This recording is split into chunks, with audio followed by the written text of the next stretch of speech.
wait, hold on. My microphone is like super far. There we go. Okay. Hello. Hello. I am doing a big test on my internet to see how this goes.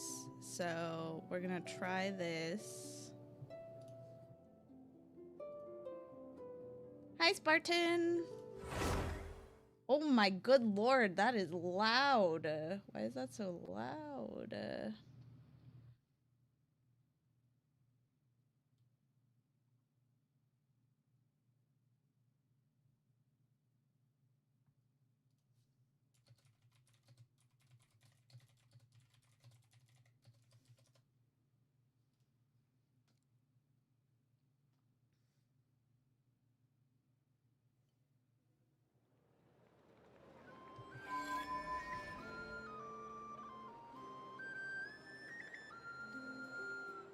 Alright, today's goal is to finish the art contest. That's about it. I don't think I'm gonna be pulling, because I don't have anything to pull with, so it would be kind of hard to pull, because I stopped playing for, like, forever.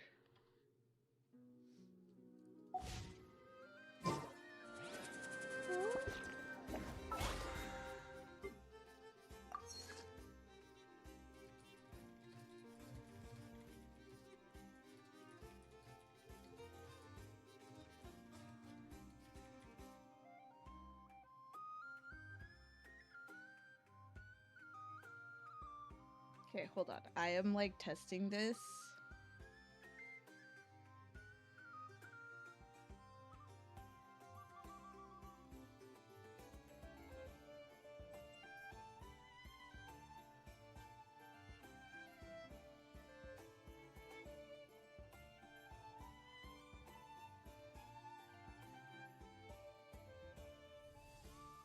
Okay, it seems like it's okay. Not too bad, not too bad.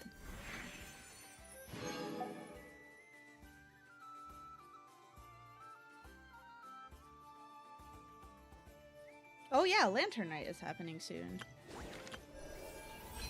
Alright.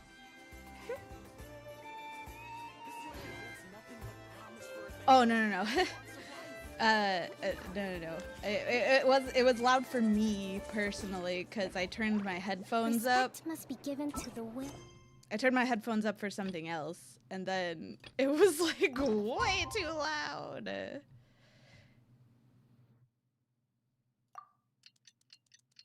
all good now. Oh my god, maybe that's how I get through Resident Evil 2.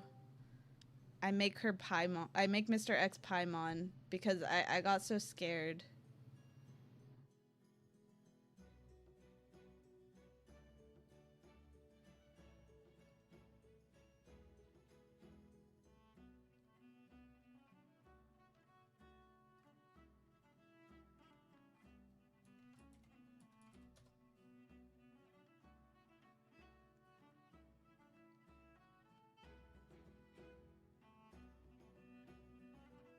Every creature. It's about time we headed over to the Curatorium of Secrets. We have something super important to discuss. You remember, right?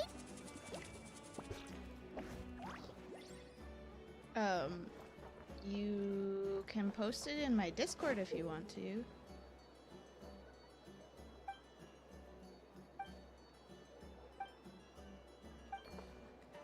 Oh my god, they added more to do in the game. I don't want more to do in this game. I'm gonna be real with you. I forgot. I forgot what I was playing. Playing Nova.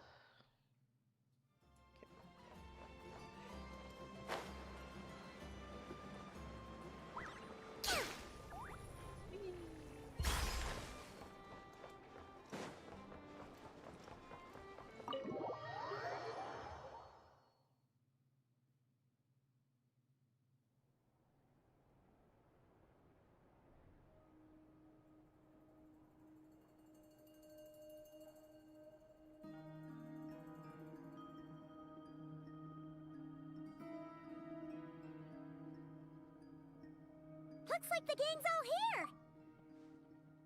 Yep, all ready. How about you two? Green and good to go? Paimon's ready! Me Great. too. Let's yeah, get rolling let's go. Great. Well, first things first. Wait. Someone's here. We heard your footsteps. Although... You've been here for a while now. I take it you followed the Traveler, but I don't sense any ill intent in you. Come on.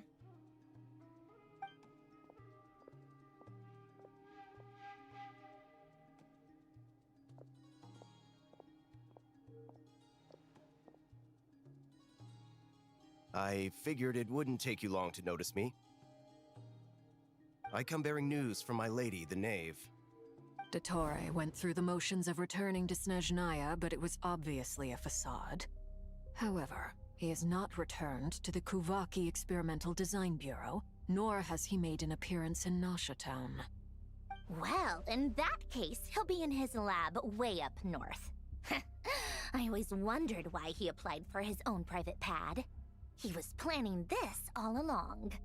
Tell them that Sandrone and I will go on ahead. If they still intend to pursue this matter, they should meet us at the research center in the northern tip of Nodcry. Nice of Columbina's two best friends to think of us. We appreciate the heads up. Our sincere thanks to the Fatui for your aid. Lady Damselette may have left our organization, but at least some of her colleagues remain genuinely concerned for her well-being. Not to mention that the doctor's increasingly Hello, cryptic Anime conduct Mustang. gives us great cause for alarm. We have crossed swords many times before, but it's not personal. We're just on different sides. We don't lack humanity. And so, as fellow friends of Lady Damselette, it's only right that you should be in the know about this. Arlecchino's situational awareness has saved us a lot of trouble. I'll leave the map here with you. If you do decide to head to the research center, please proceed with caution. And remember, at least while you're in Awesome, thanks, Nodcry, Spartan. Lady Arlecchino's subordinates are your comrades if you want them to be.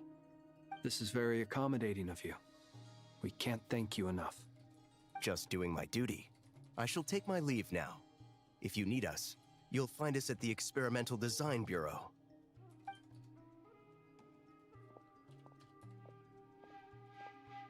So, the doctors left the Experimental Design Bureau and headed to some research center up north. Marionette seems to think he's been planning this for a long time. But when did it start? Before he even arrived in Nodcry? It seems his loyalty to the Tsaritsa is lip service at most. Behind the scenes, he may even be working against her. Whatever his motives, we know that he's decisive and incredibly ruthless. Facing him unprepared would be a recipe for disaster. At this stage, it's difficult to predict his next steps. I suggest we split into two groups. We need some people to stay behind and guard Nasha Town. Well, as much as I'd love to help, infiltrating research labs isn't really my area of expertise. But at least take Cool Your Jet's ducky with you. It should be some help during the battle. And as for Miss Inefa, I suppose you will stay to protect Miss Aino? Detecting operational logic. Protect Aino. Priority. High. Just in case, Servarka, I think it would be best if you stayed behind as well. You can leave the research center to us. I mean, I would have said the Knight of Berea should probably be out on the front line, but okay, fine. Leave Nasha Town to me. Be careful out there, okay? If things get out of hand, fall back right away. Yehoda will be on hand to assist you. In my absence, she can handle any intel gathering work. You got it, boss. You guys make sure to get back here in one piece, all right? We will. Things are moving fast. We'd better head off soon if we hope to keep pace. This is gonna be a very dangerous mission. Paimon, you should stay behind to help everyone here. So, it's infiltrate a secret research facility, or... Yeah, alright. Paimon will help out here instead. Sounds like it's gonna be a pretty intense fight. We all have to bring our A game here. So, anything you need to wrap up before we leave?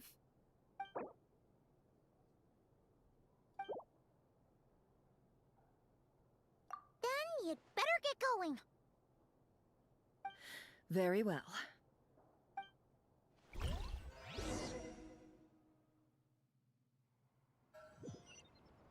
All these broken machines on the ground. Someone got here before us. Could it be Arlecchino and Sandrone?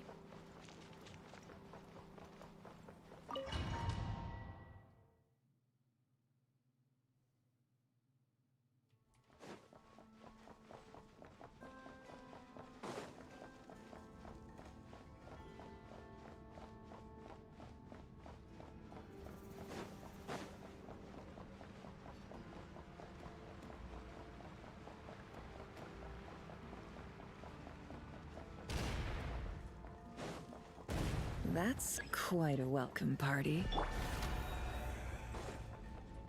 Be silent. The night cometh. I don't remember how to play this game. Observe.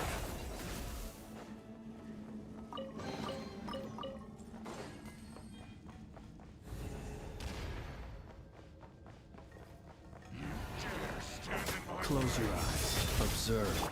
For the everlasting forest. Forest? The deception ends here.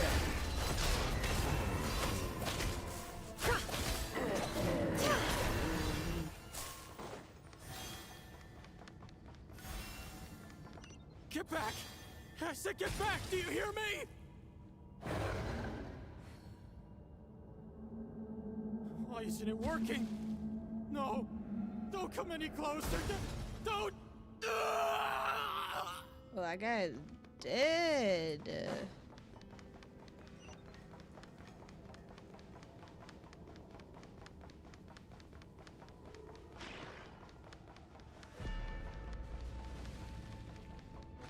Super dead. It all adds up. Ow, ow, ow, ow, stop that. Poor lost lamb. Seek within. Can't hide the truth. With one heart, we pray. Be silent. To dust. You poor souls. May your spirits find peace. Grab that key on the ground. We'll probably need it at some point. At some point has come.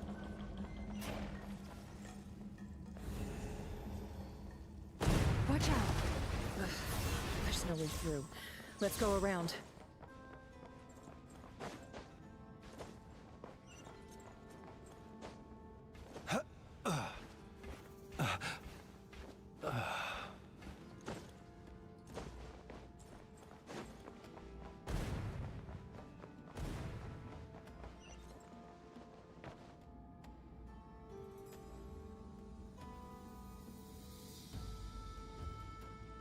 What the? Trespassers? Here? What's wrong with you people? We're What's looking wrong for the with you doctor, people? and we understand he might be here. I see you're fleeing the facility. You looking to settle a score with a doctor? Good luck with that. I don't think you have many chances left. Perhaps. But you might have a chance to live if you start talking. 2 other Harbingers had the same idea as you. They're already inside. But what good is it gonna do? The doctor wouldn't do something like this unprepared. Seems to me that you're not too thrilled about being his subordinate. Also, is it just me, or do I sense monsters nearby? If you'd prefer their company to ours, that can easily be arranged. We need to know what the doctor is up to. Please, if you know anything at all, tell me. This is about more than us versus the doctor. His actions could have consequences for all of Nodcry. And perhaps even your homeland, Snezhnaya.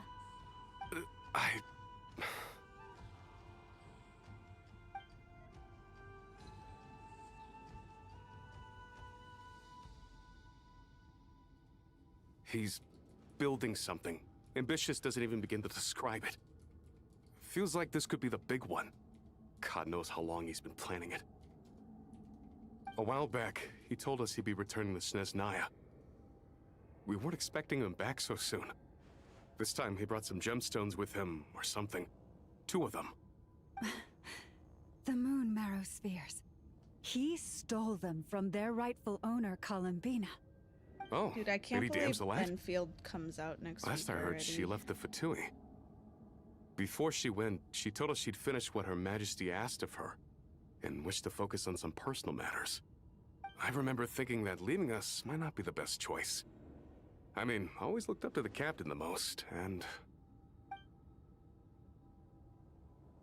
He's Back dead when now. this all started, the higher-ups dispatched 3 units to Notcry to execute their plan. They were led by the Doctor, Marionette, and the Damselette, respectively. I was a part of the Damselette's unit to begin with.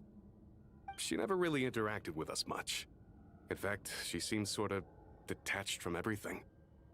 Not because she was distracted, Thank you, Spartan. just felt like she was indifferent to the world around her. Watch streak died at some point. Like she had no stake Suck. in anything that happened. She always My seemed watch like she streak for was you staring also off died. into the distance. Almost as if she didn't see anything It worth got living for like in a the thing present, that was like so I got like she a had to thing look that was further like afield. watch his VOD so That's you right. don't lose it, but then She I always used to forgot. stare up at the sky. The Doctor used to stand nearby and watch her. Apparently they got along well at first, but somewhere along the way, she grew wary of him. Started avoiding him as much as possible. After she left, everyone in our unit merged with the Doctor's. He's similarly indifferent to the world, except when it comes to the moons. He seems to have big plans for them. Right now, obtaining the 3 moons is his #1 priority. He even said, if he can only get his hands on 2 of them, he'll create a 3rd one himself. How would he create an artificial moon marrow? Maybe the knowledge he gained from the Hyperborean phantoms has something to do with it. Thank you for cooperating. We appreciate the level of detail. I get the sense that you'd serve under Columbina again if you had the chance. Would that be fair? No, she's no longer a Harbinger. As a member of the Fatui, my loyalty will always belong to the Tsaritsa. I'm only telling you all this because I don't completely trust the Doctor. His actions do not align with the goals that first brought us to Notcry. I understand. We'll do everything within our power to stop him. The Knaves unit is based at the Kuvaki Experimental Design Bureau. Maybe you can seek refuge with them. Well, now we know what's going on here. Artificial moon marrow.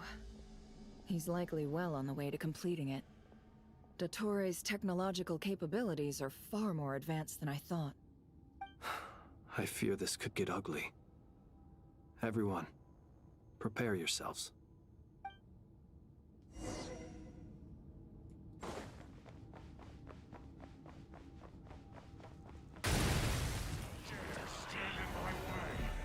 The fuck?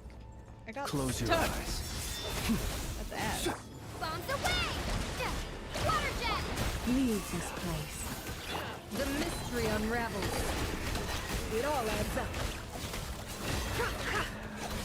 For the everlasting forest. Be silent. Observe. Do you fear the dark?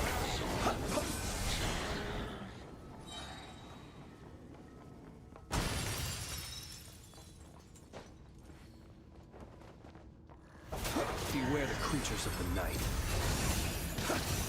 Close your eyes. You poor lost. Can't hide the truth. The deception ends here. No more lies.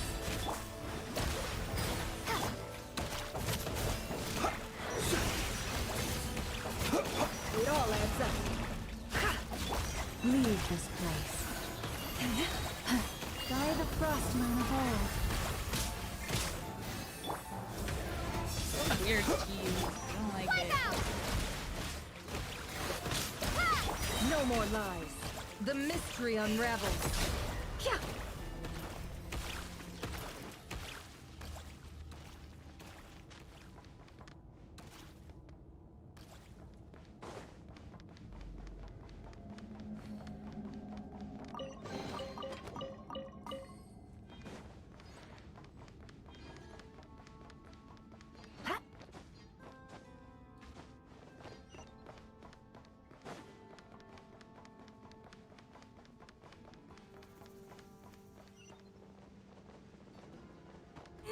The Oh my God. sands of time got me. Okay, I didn't think that it was gonna let me die. That's crazy.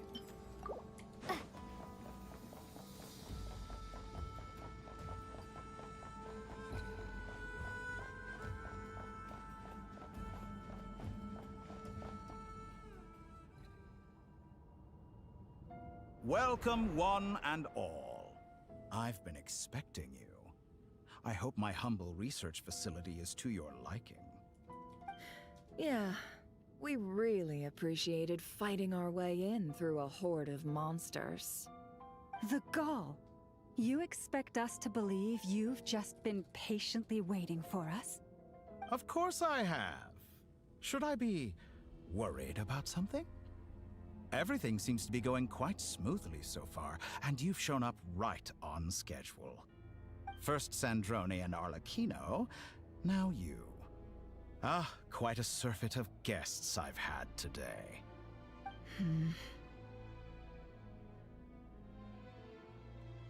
If you were looking for them, I should probably mention that Arlecchino disappeared as soon as she entered the facility. As for Sandrone, why, she stood right here only moments ago demanding answers from me at the top of her voice. Hardly out of character. She never was one for basic courtesy. But I have to admit, I was a little surprised to see her showing concern for someone besides herself. Does everyone you associate with undergo such a change in temperament? Speaking as a researcher, I have to say, it is not a change for the better. It threatens one's ability to remain objective. Where is Sandrone? Well, since you ask... So you've got your hands on the moon marrow, and now you're claiming godhood.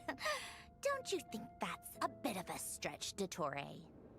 I must protest what you are insinuating with that phrase, claiming godhood. I am not claiming anything. I am stating a fact. You're a researcher. I'm sure you appreciate the distinction between the two. Huh? Wait, you really think you're all that? You'll excuse me if I'm not being a polite little lady for you. We're colleagues. We both know what kind of person you are. By the same token, I knew you'd respond along those lines.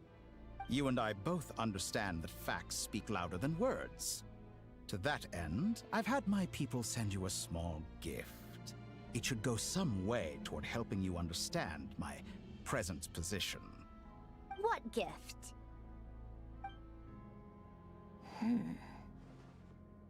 Where have all your troops gone? Who knows? Perhaps they are already marching toward a new world, following in the footsteps of an unknown god.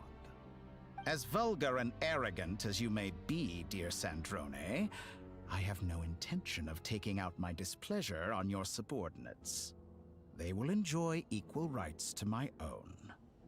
You sent your people to the Experimental Design Bureau?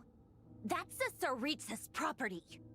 Yes, and I am very mindful of Her Majesty's instructions. But you know full well that they do not conflict with my present goals. In which case, all I'm doing is conducting another one of my experiments. Is there a problem with that? Now then, you have a judgment call to make. Am I simply lying to stall you? Or is it possible that every word I am saying is the truth? In which case, your subordinates really are in danger. So now you've turned on fellow Fatui soldiers. You're completely insane. I have set a new rule for myself.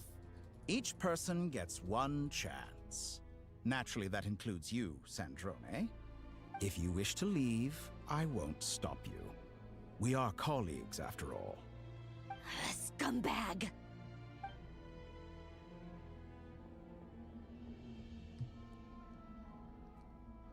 Still, I hadn't counted on Sandrone sparing any thought for the people of this world. Shame.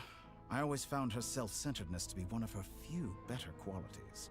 Yeah, How can she good. ever hope to achieve greatness asshole. when she's so obsessed with protecting her little design bureau? It's more than a little disingenuous to speak of achieving greatness while taking hostages. Or does honor no longer mean anything to you? Honor? I have the marrow of 2 moons in my possession and will soon complete the construction of a 3rd. I will be the god of a new world. And you speak to me of honor? How charmingly naive.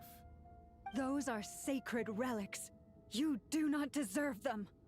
In my view, many in this world do not deserve to be alive. And yet, I mercifully permit them to go on living, do I not?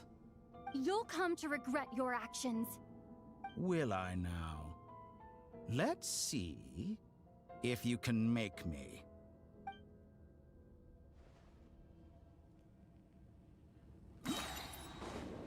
Water jet! The night Nice. It takes no damage. Be Oh, silent. Observe. With one heart, we pray. Kya. Seek within. Can't hide the truth.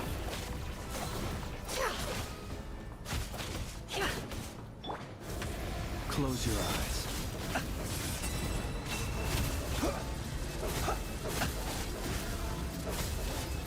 You won't feel a thing. Are you quite finished? Forest, protector. No more lies. Can't hide the truth. it's actually like tight. Arlecchino. Thanks for the assistance. Arlecchino. They see you as an ally. What a farce. You're clearly here to destroy my research, not I'd say your research is more valuable than your life. Am I wrong? For the everlasting forest. Leave this. shatter like a reflection.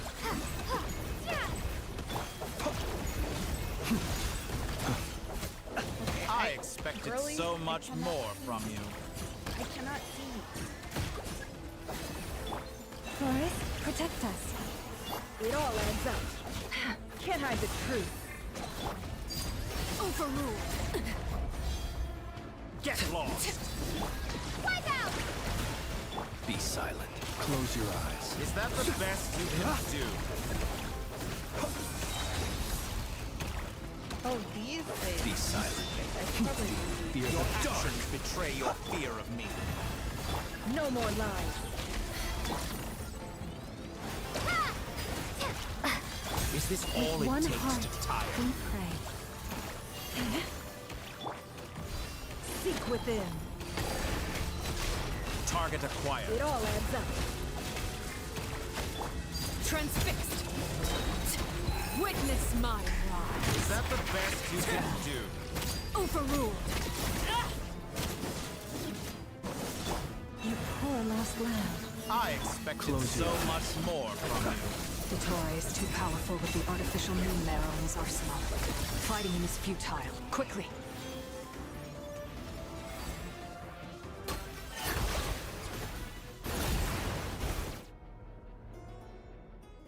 Let's go. I've always thought it is wiser to flee than surrender.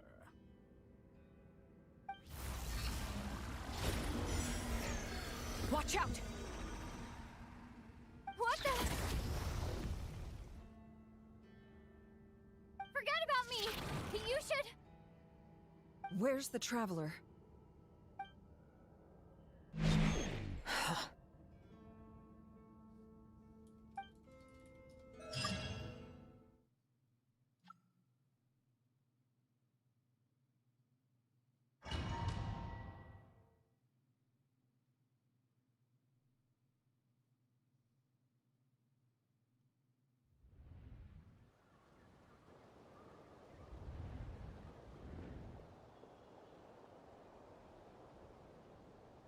Did I go back in time?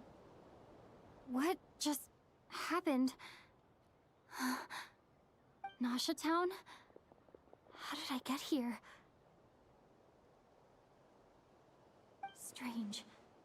I remember being trapped by Dottore during the battle, and now, all of a sudden, I'm here. Something weird is going on. I guess I'll start by exploring the area. Huh? Traveler? What brings you here at this hour? Huh? What are you in the mood for today? A hot dog? Or something else? We've got some special discounts at the moment. Want to see the menu? What is Sorry, happening? I'm not hungry right now.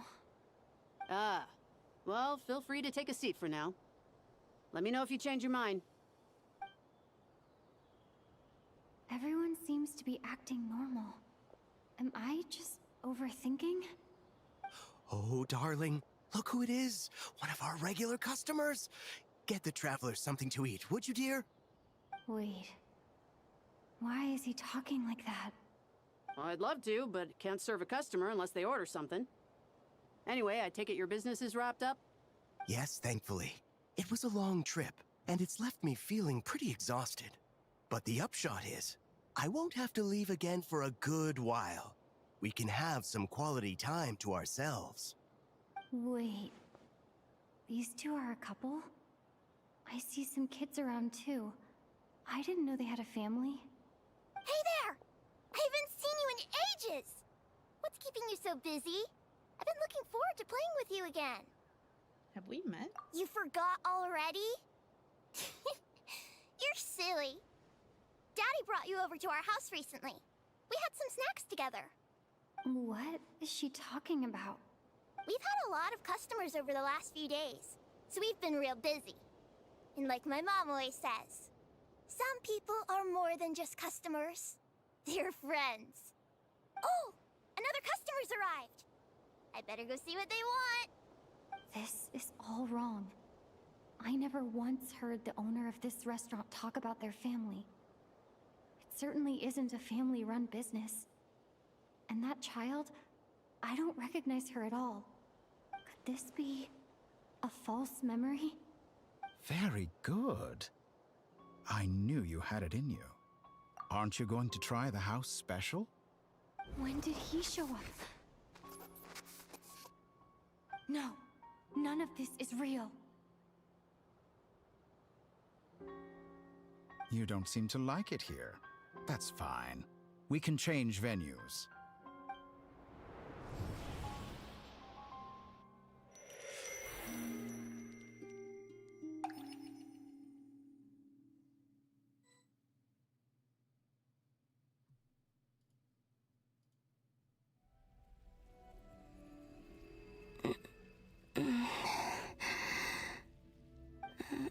I'm still alive.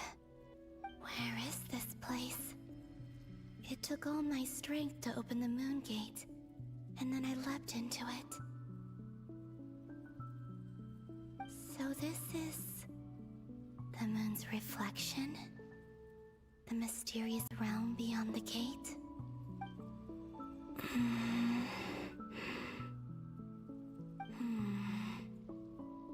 I can't sense anything.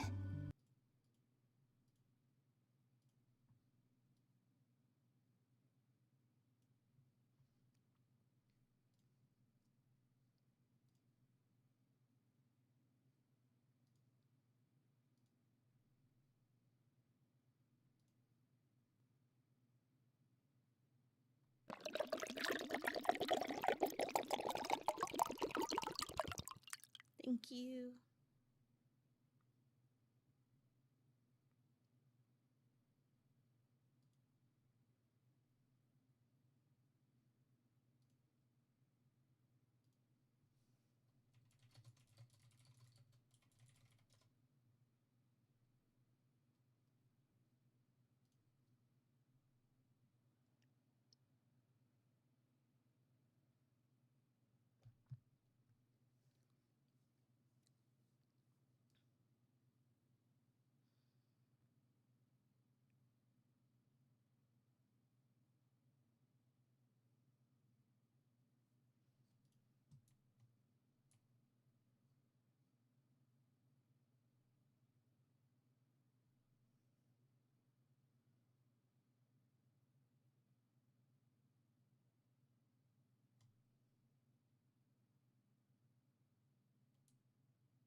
Whoopsies.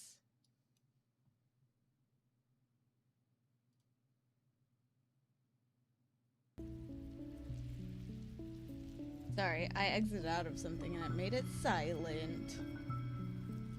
My bad.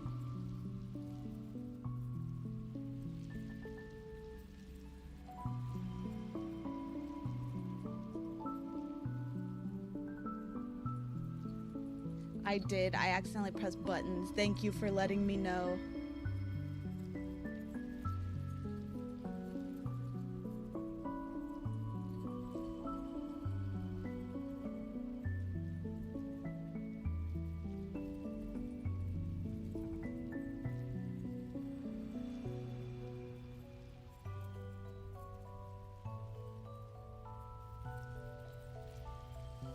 Yeah, I would not have noticed.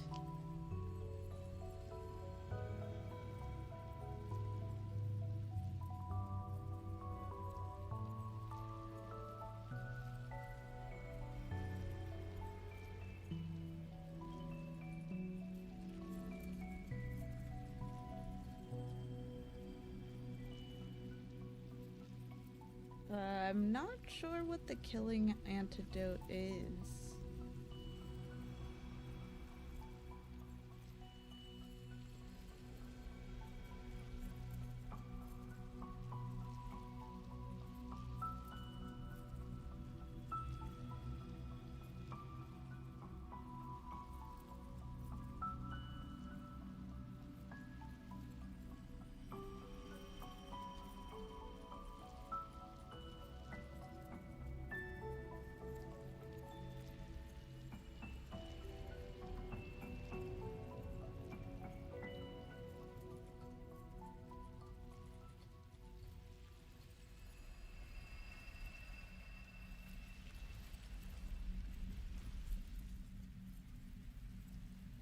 Oh, probably not. Sounds spooky.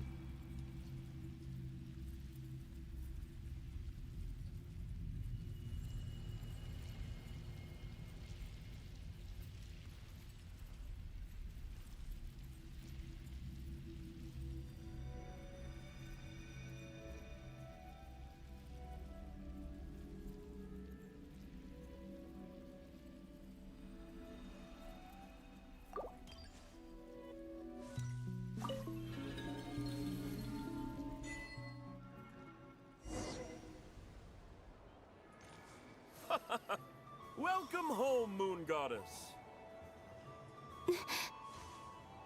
Is this Nasha Town? But isn't Moonbriar Night over already?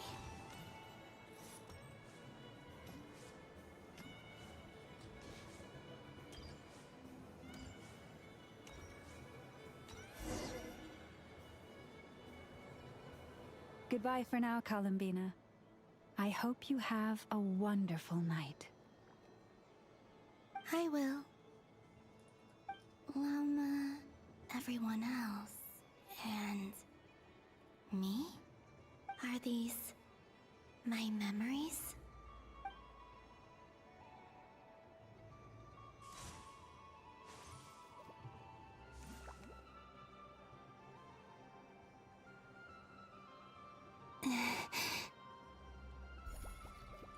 I can't touch them. It's as if we're separated by some impenetrable power.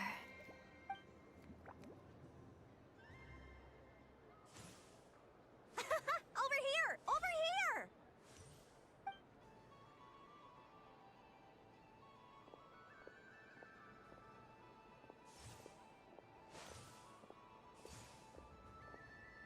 But the people in these memories pass right through me. Just like when I disappeared. If only I had known what would come to pass after that. Even so, I should still take a look around. Just being back here, it gives me the strength to keep going.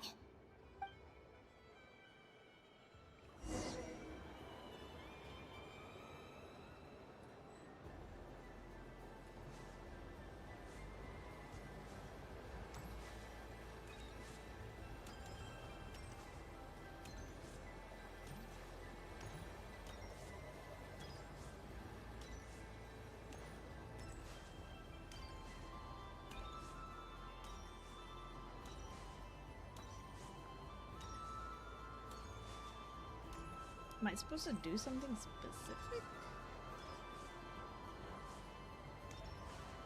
Welcome home, Moon Goddess.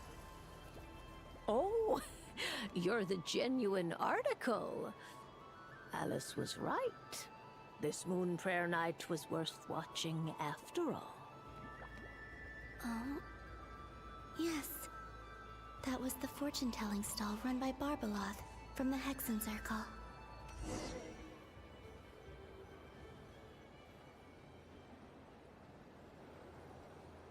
Please, draw the first lunar arcana. This represents destiny and is the foundation for the divination as a whole.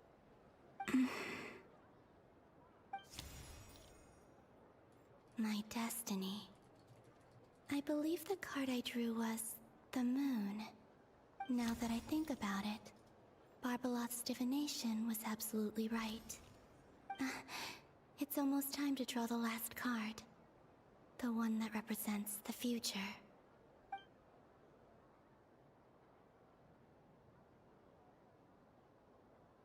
That was the card that popped out on its own. From here, I think.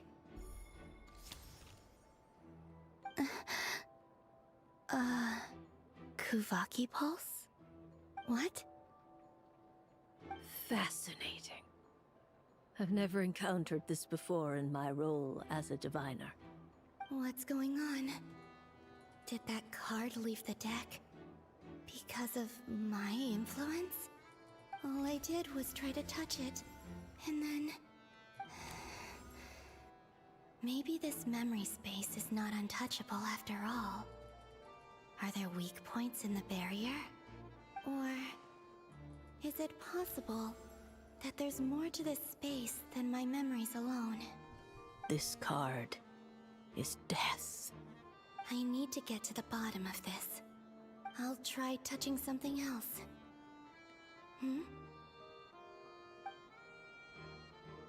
Is this... the wind? No, it's gravity. It's pulling me outwards. No, Traveler!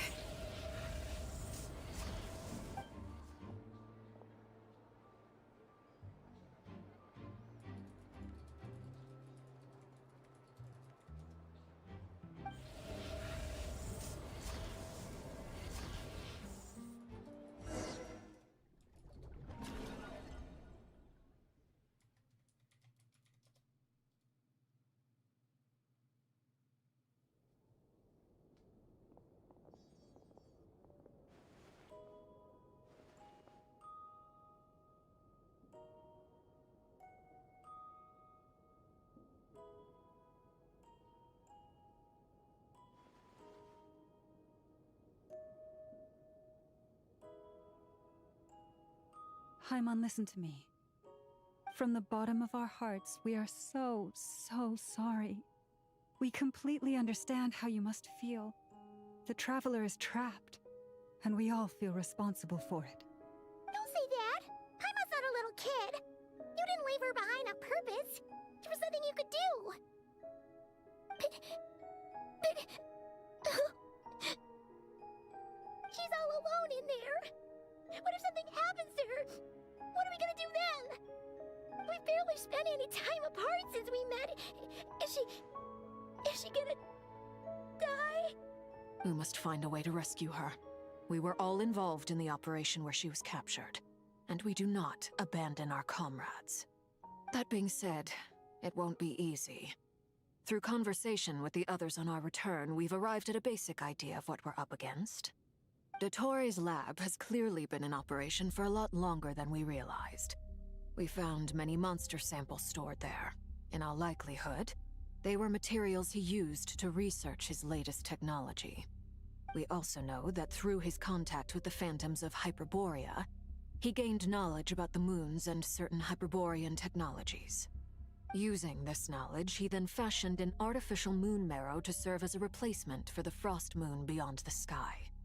Unlike Columbina, Dottore is not being rejected by Teyvat. And even with 2 of the 3 moon marrows, his power far exceeds all of ours combined. Once his third moon marrow is complete, Dottore will have completely seized the authority of the Three Moons. Tevat's most primordial powers will then be in his grasp. Does that mean... I'm afraid so. No one could have predicted this level of insanity. Not even from Dottore. And unfortunately, his insanity is coupled with an intellect and ambition that not even his peers in the Fatui can match. This is dire. Sounds like the world is done for. The Three Moons' authority can influence the very fabric of time and space. I dare not imagine what a monster like him would do with that kind of power. The trouble's already begun, I'm afraid. On our way back, we discovered that part of Nodcry is being enveloped by an unknown energy. We cannot ascertain what is happening inside. I'm convinced this is Dottore's doing. Not that there's any way to prove it. The issue is, we have no idea what his intentions are. The only thing more frustrating than facing down evil is knowing that it will surely come, but not knowing when. The Doctor is guilty of numerous crimes in Mondstadt as well. One of our knights, well, former knights, his father was murdered by Dottore. His ideology and methodology are a danger to everything in his path, from individuals to entire nations. He does not feel guilt, even when he acts against his own people. He doesn't see them as his own people, that's why. People like him see everyone else as beneath them. Right. He views other people only in terms of how they can benefit him. That's the basis of all his social connections. Granted, he's hardly the only harbinger to pursue their own interests. We all do. And Her Majesty is gracious enough to permit it. Still, her mercy has its limits. Dottore's actions have gone beyond even what the Fatui could have imagined. Usurping divine authority to become a god. For a servant of the Tsaritsa, that goes beyond being disloyal. It's treason of the highest order. We can't expect him to heed the Tsaritsa's will once he gains the Three Moons' authority. Even we Harbingers consider him the most self-interested among us. Poor Traveler. Of all the people to get caught by... We have to go save her! Right now! Please! We gotta find a way! Paimon, I promise you, we are with you all the way. I get how you feel. I do. But it's gonna take more than strong emotions to take down an enemy like Dottore. What we need now is more information. Right. We can't even guarantee he's still at his research center. Before we can think about mounting a rescue operation, we need to confirm the Traveler's location. I'll find a way. Paimon knows, but... She's so scared. If anything happens to the Traveler... She might be the strongest person Paimon knows, but she's still human.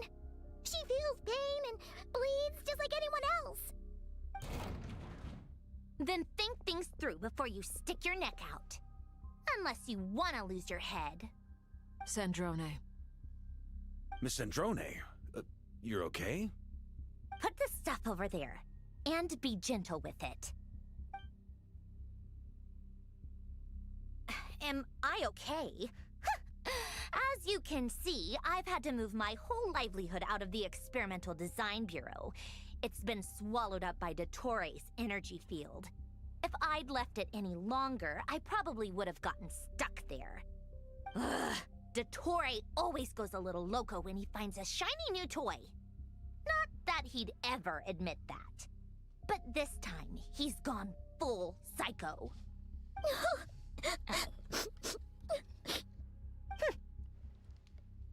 Just go ahead and cry already. Sorry. Paimon's not trying to make a scene. It's just... She can't. Oh, Paimon. Let it all out. There's no shame in it. When you're overwhelmed by fear and despair, crying can help get it out of your system. You'll feel better for it. Okay then, while the baby of the group is having a moment, how about the grown-ups get to work? Give me your hand. You've made a discovery? Polonia, scan.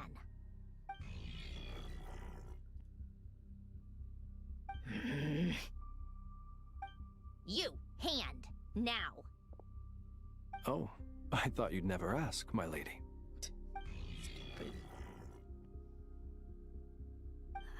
Curses! You're next, then you.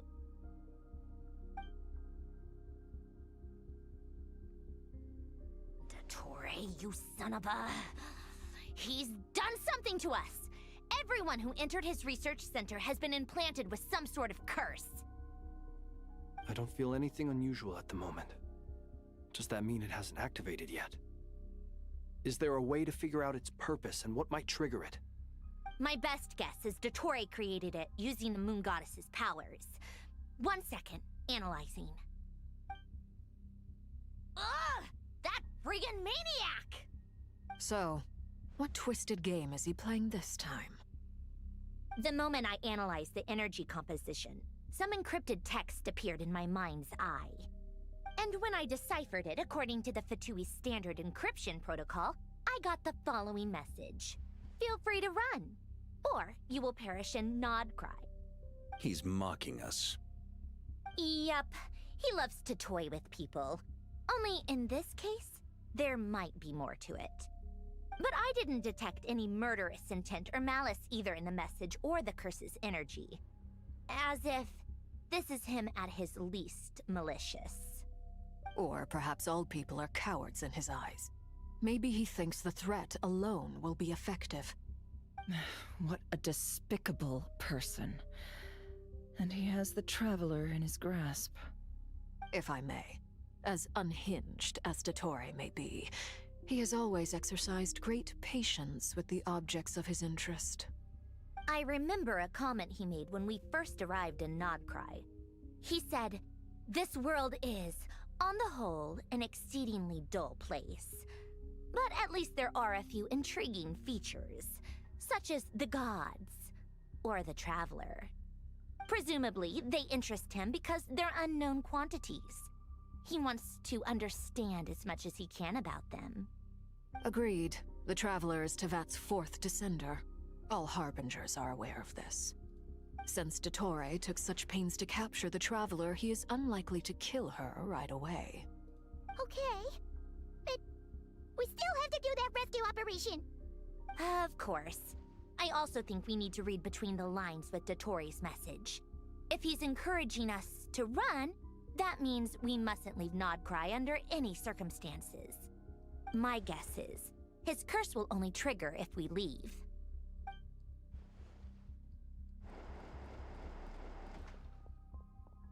We've discovered multiple energy fields. Albedo is still attempting to analyze their structure. He told me to report back first. Each field is slowly growing, swallowing up more of the surrounding area in the process. And the pace of their expansion has increased since we first examined them. He's probably trying to swallow Nodcry whole. His nefarious ambition knows no bounds. If this continues, the whole of Tevat will be in trouble, not just Nodcry. The loss of Columbina could not have come at a worse time. Do we think she's truly gone for good? She entered the space beyond the Moon Gate, knowing what became of Rerir and Thelindis. I'm sorry, but I fear the odds aren't good. Don't be ridiculous. If I know her, she's busy finding a way back as we speak just so she can annoy me. She isn't dead. Whatever has become of her, the fact remains that we are two comrades short on the eve of a decisive battle. We need to find out the Traveler's location. But there is also other work to be done. Agreed. Whatever Dottore's planning, we have to get the local populace somewhere safe. So, as well as a rescue mission, we have to organize a mass evacuation at the same time. It would be best if someone could approach leaders of neighboring nations and negotiate emergency asylum for Nodcry's inhabitants. Can anyone handle that? Snezhnaya is one option. I'll see what I can do. This would be so much easier if the Traveler was here. No! Stop thinking like that, Paimon. Paimon will join you. She's pretty well connected thanks to the Traveler. Maybe it'll come in handy. Either way, that's what the Traveler would do if she was here.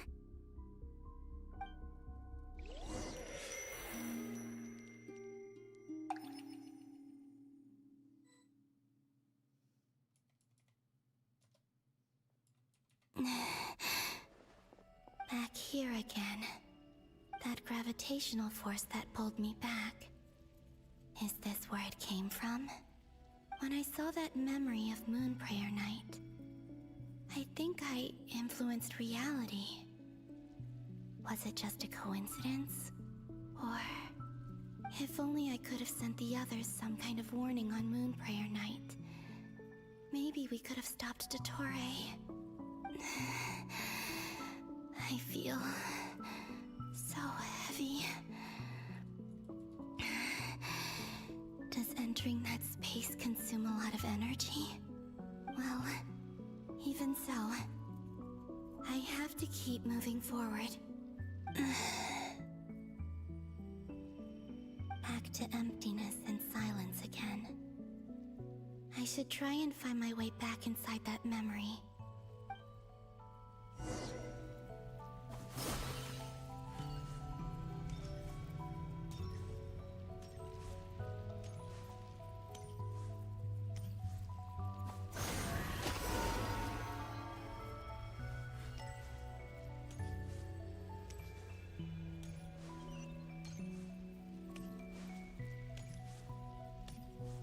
The entrance from last time isn't showing up.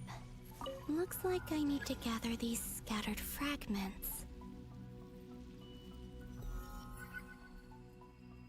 What am I doing?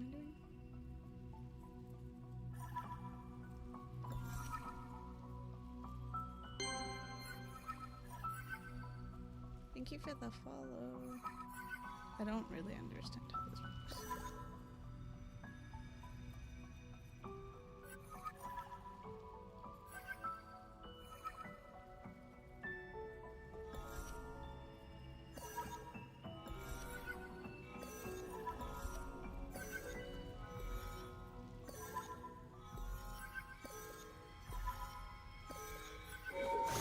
It worked!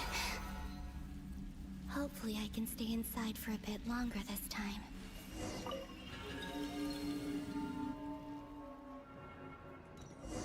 Ad Astra Abyssosque. Welcome to the Adventurers Guild. What? This doesn't look like Moon Prayer Night.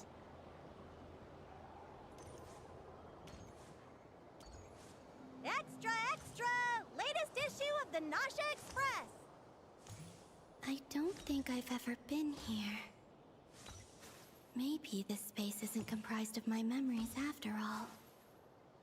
There aren't any festive decorations around. Is this Nasha Town after Moon Prayer Night ended? Did Dottore's plan not affect the town? Or is no one aware of what happened because he used the Three Moons' authority? Let me see if I can influence anyone else. So, what do we do next? Wait, that voice. Paimon? The most important thing right now is to find that mage. Lauma, the Traveler, and Mr. Varga are here too. I'd better go pay the Fatui a visit. Traveler!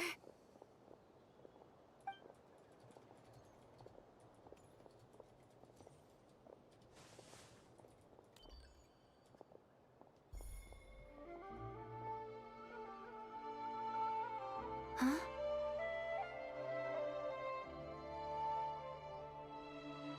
Columbina?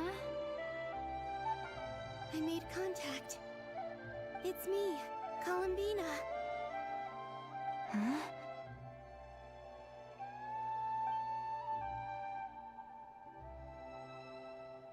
Traveler? spacing out? Huh? Huh? Wait a moment. This has happened before. Huh? This is what happened when I disappeared. I stood right over there, thinking that no one would ever find me again. It was only when she called my name that I decided to follow them. But did she turn around because she sensed my touch just now? Is it really possible that from in here, I can change the past? If I keep following them, maybe... Huh? It's that gravity again.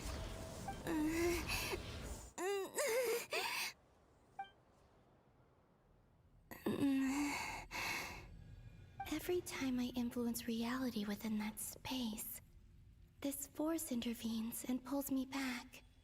It's as if it's trying to stop me from leaving.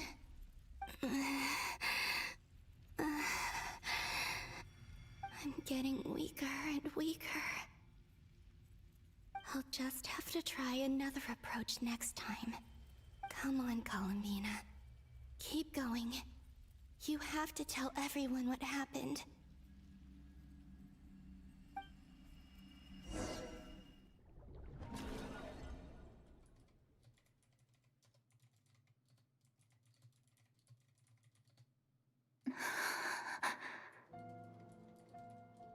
Suddenly, I've been plunged into darkness, alone.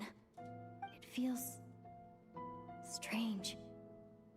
As if something has grabbed hold of me. Is Dottore now powerful enough to interfere with space itself? Look at you, standing so still in total silence. Why does he always talk to us, like, backwards? Hello there, traveler. He seems to be in a good mood. Wait, what's that behind him? Ah, so you noticed. This is the completed Trilume. 2 primordial moon marrows and 1 artificial specimen. You are wary of it. Good. Maintain that reverence. You performed well in that recent battle. Brave and reckless as always. Courage is the sign of a true hero, and impulsiveness is the hallmark of those who strive to advance. I say this not to belittle you. Most creatures are far more timid by comparison. 3 moon marrows. Does that mean the artificial one is now complete too? Well spotted. What do you think? For a replica I built myself, I dare say it looks the part. Dottore, are you planting illusions in my mind? I have no interest in fooling your eyes. On the contrary, I hope to show you the true essence of all that you see before you. Is this not a beautiful city? People live in peace and find joy in their work. The streets are safe. People can even leave their doors unlocked at night. You might say it is the Elysium everyone dreams of. All available data indicates your values and worldview conform with the mainstream. This kind of society should be quite to your taste. False beauty is deceitful. Lies are to no one's taste. I wonder, is it your moral standards that are too high? Or your expectations of reality? Answer me this. If someone existed in a sweet dream from the moment they were born, a dream in which they never once felt pain, which do you think they would consider superior? The dream or the reality? That's pure sophistry. It has nothing to do with your actions. As I suspected. You have yet to understand all of this for what it really is. What do you want from me? You sound impatient. Do you think the only reason I'm keeping you is because I want something from you? If it's not, then why haven't you killed me yet? No one can stop you if you're as powerful as a god. I'm delighted you recognize that fact. I believe we last squared off in Sumeru. Ah, the memories. How time flies. You and I have both grown. I'm not surprised that Arlecchino and Sandrone worked with you. You've always a way of slowly but surely ingratiating yourself with all levels of society. People laud you as a hero, but I suspect there's more to it than that. Oh, but to be clear, I don't say that to flatter you. Do you always give your opponent an appraisal before you deal the final blow? Call it a long-time habit. I'm a researcher, and one of my duties is to give an objective assessment of my subjects. But you misunderstand. We are not opponents. Not at this moment. I just want to talk. Think back to Tartaglia, Arlecchino, Capitano, Colombina, and now even Sandrone.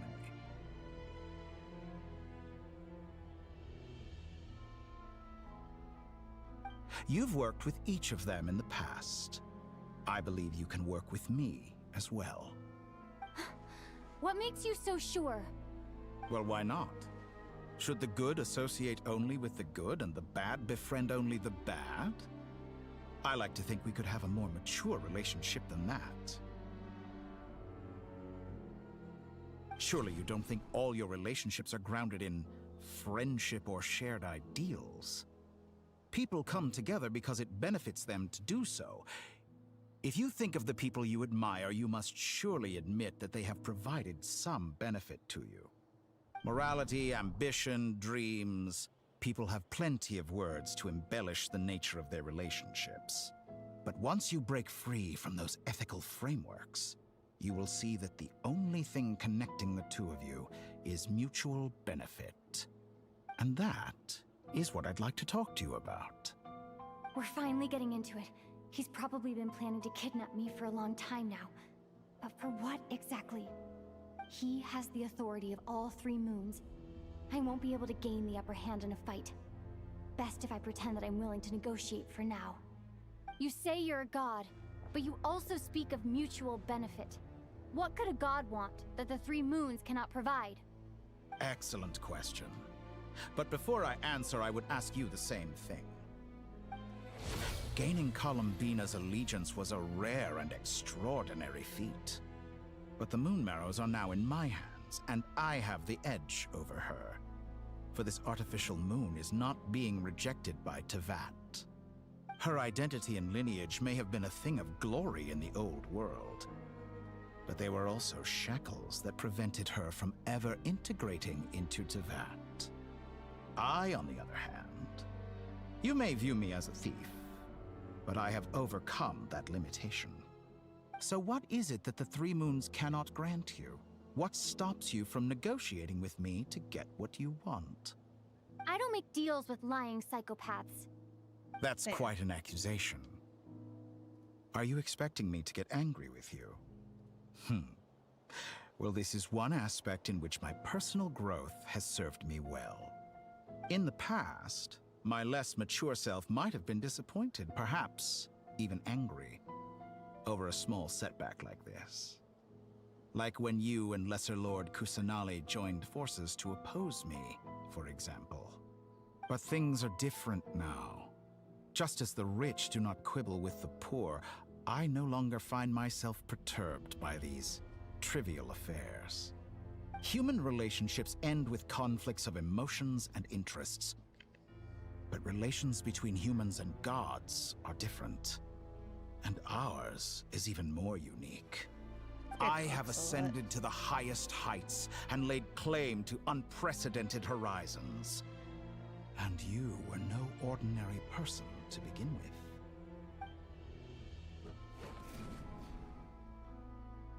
Allow me to show you the world, Descender.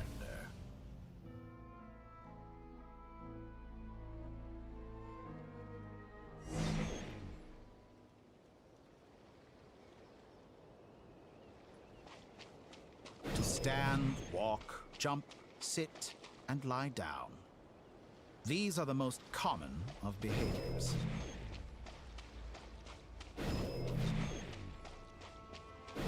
Have you ever wondered why we were born following such laws? Who stipulated that we could not fly instead of walk?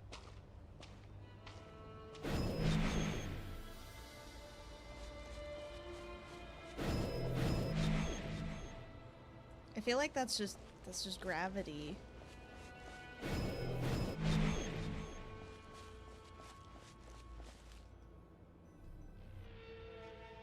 Someone of your talent and experience must surely know of the 4 great rulers who serve the heavenly principles. They govern life, death, time, and space. One wounded by a blade will die from blood loss or infection, and one who falls into a lake will drown in agony. The elderly wallow in solitude, and the solitary age faster.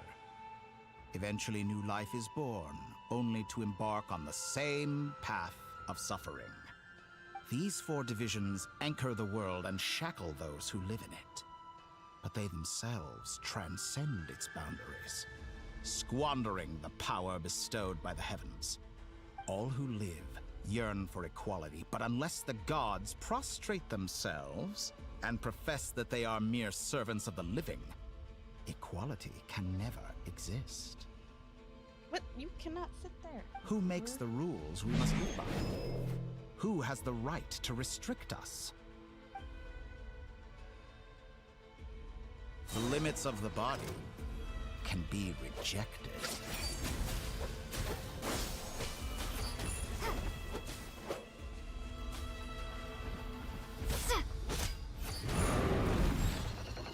Crazy. Propagate!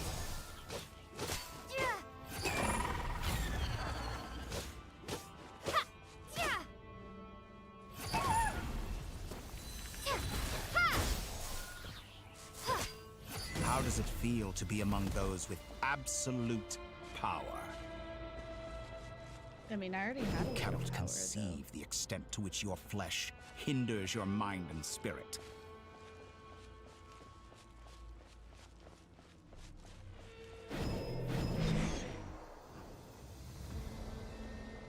Only by discarding our useless, primitive eyes can we perceive a new world. How narrow-minded we all were in the past. Why should the final answer of the world not be the power that predates those of life, death, time, and space? The power of the Trilune. Through it, I have glimpsed new experimental possibilities. Nature suppressed, authority exiled, souls controlled.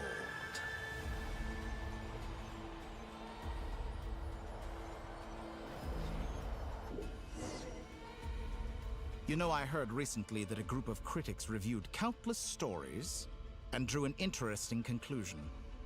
They found that it is more often than not the villains who strive tirelessly to push the boundaries of progress.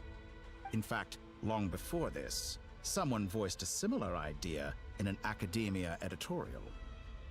I felt a great affinity with this perspective. I have never been afraid to step up and play the role of the villain. Fanatics are trampled down for their transgressions, and those who transcend are rebuked for their audacity. And so, the majority of creatures are too timid to follow my lead. But all sacrifices made during my experiments have been worthwhile, as you can now see. I can offer you something new, something unique, precisely because I am a villain. Think about it. We are eternally bound through mutual interest. Can you truly say you would never turn to malice if it could give you the life you dream of? After all, what value do perfection and purity really have? They are fragile and feeble things, utterly tedious. I say, better to be governed by a flawed humanity than a gnosis. The true seeker of knowledge is the villain who undergoes countless tribulations in pursuit of their goal. I'm sure many people have told you that you're different. Because I'm a descender? Exactly. Very clever. But what has that got to do with you? I do not conceal my wicked deeds, my selfish desires, or my greed. A true researcher must act as I do if they are to understand and speak of the truth.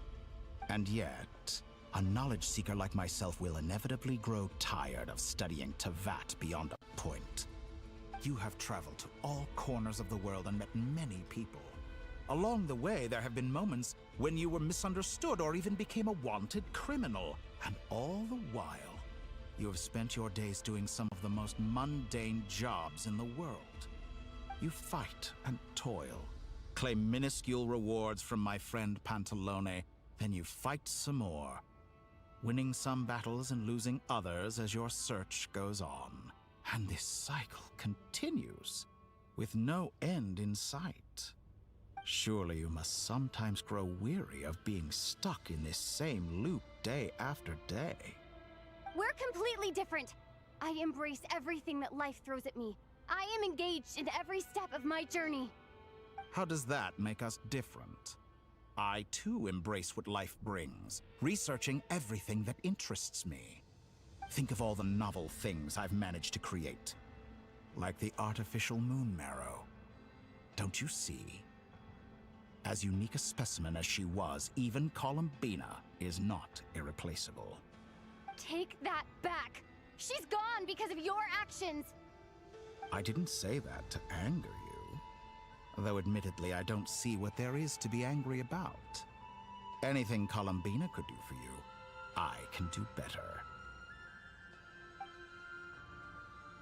I know what your ultimate goal is. You wish to walk the path your brother walked and seek answers from him at the end of that journey, don't you?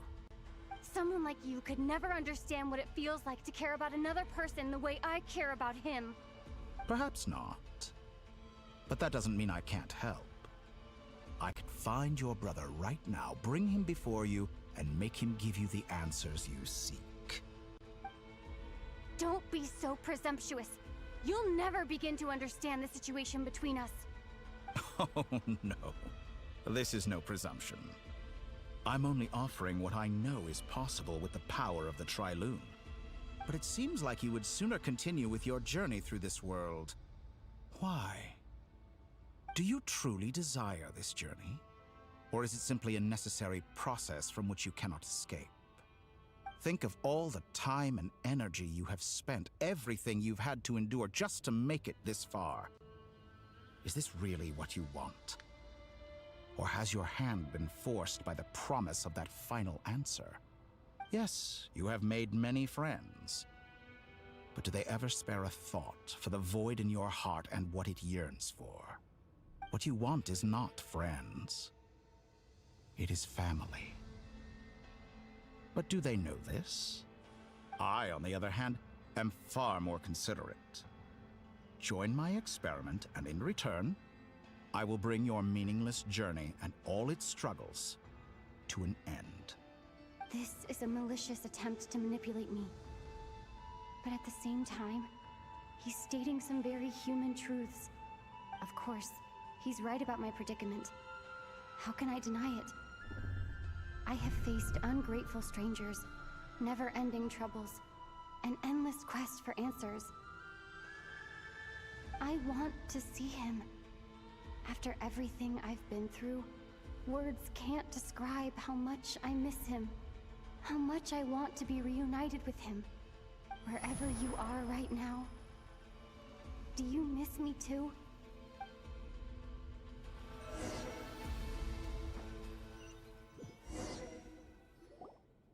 All right, everyone. Our next mission is clear.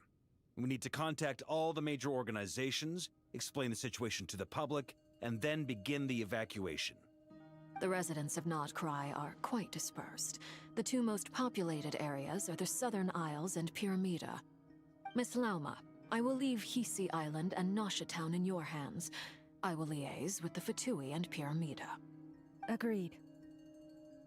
We will reach out to Natlan and Snezhnaya. Anyone found north of the Experimental Design Bureau should follow the Fatui to Snezhnaya. As for those dwelling south of that line, I will ask the Voynich Guild to help persuade them to leave. Then I, Mr. Varka, and the Frostmoon Scions will escort them to Natlan. The Voynich Guild has dealings with the Curatorium of Secrets. I will send them a letter vouching for your credibility. Yehoda, you should help Lauma. This is too big of a task for one person. My wish has come true. You're willingly lending me your most capable employee for the day. Well, good for you if all this only takes a day. Of course, if it takes any longer, I'll be charging a fee. They're flirting. Boss, wait! Don't I get a say in this? Oh, I'm sorry. Something to add, Yehoda? Well, no one's more important to me than you, boss. And remember how Lauma healed your eyes after that big battle?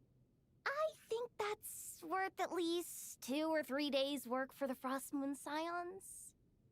Are you completely incapable of acting in your own self-interest? Or do you simply devalue your own labor? Are you sure you don't want to come with us?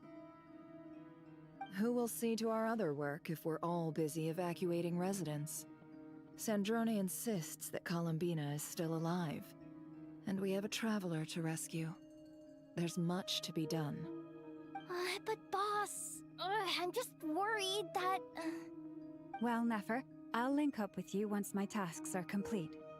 What makes you think I'd need you to do that? I'll need it. And considering the way you approach certain matters, I think you'll be better off with me present. That's quite enough.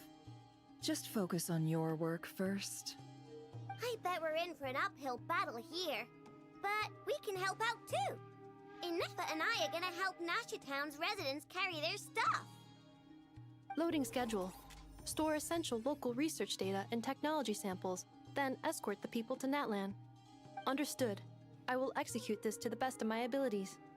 Great stuff. Thank you, ladies. I've contacted the Lightkeepers. A colleague of mine will join us shortly. I will persuade them to conduct a thorough search of the region to ensure that no civilians get left behind. As for me, I guess I'll be making an early return to Sumeru. I think it's important that someone informs the Dendro Archon of what's going on in Notcry. Roger that. Someone should inform Mondstadt, too. Mr. Duran, can I trust you to handle that? I think you fly faster than any of us can run. As an added incentive, get there fast enough and I'll see about getting your gliding exam waived. Really? Ha! Mission accepted, sir. I intend to stay behind and help Miss Sandrone with her research. She has some alchemy-related questions that she'd like me to explore. She recognizes your expertise, then. I wish you a fruitful collaboration. Thank you. In truth, I was surprised to hear her express an interest in subject matter outside of machines. I believe she has been investigating some Fontanian technology recently. She made a point of bringing the relevant materials with her when she left the Experimental Design Bureau. She's sorting through everything in her room as we speak. I should mention that we have one other friend who isn't present.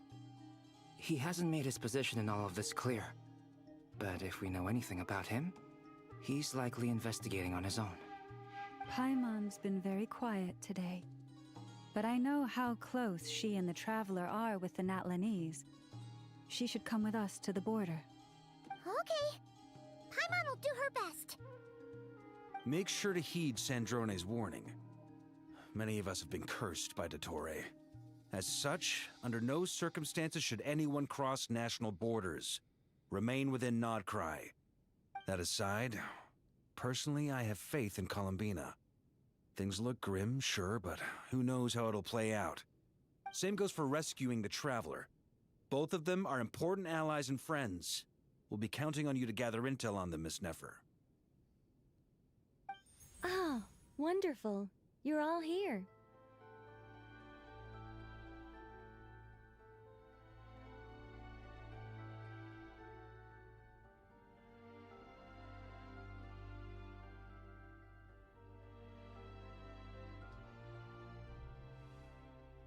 That voice again!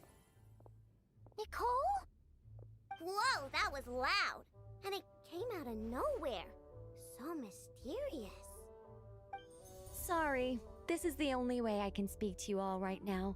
Please accept my apology. Anyway, time is short. I'll cut to the chase. We're still facing quite a catastrophe here at the world's borders. Alice has roped in every Hexenzirkel member she can get a hold of. Except for me. She told me I had to come and help you all out as a matter of urgency. I quote, "You love talking, don't you? Well, now it's finally your time to shine. Take these. Make sure the whole party gets one each. You'll be in charge of making sure everyone stays connected." Huh? Is this a Dodo communication device? Scanning. Unknown device. Analyzing. Unknown device. Conclusion. Cute. Affirmative. It is cute and good. I believe that I quite like it. Conclusion. Cute. This is no ordinary Dodo communication device. It's my very own special modified version, specifically... sorry. I almost went off on another tangent there. Anyway, help yourselves.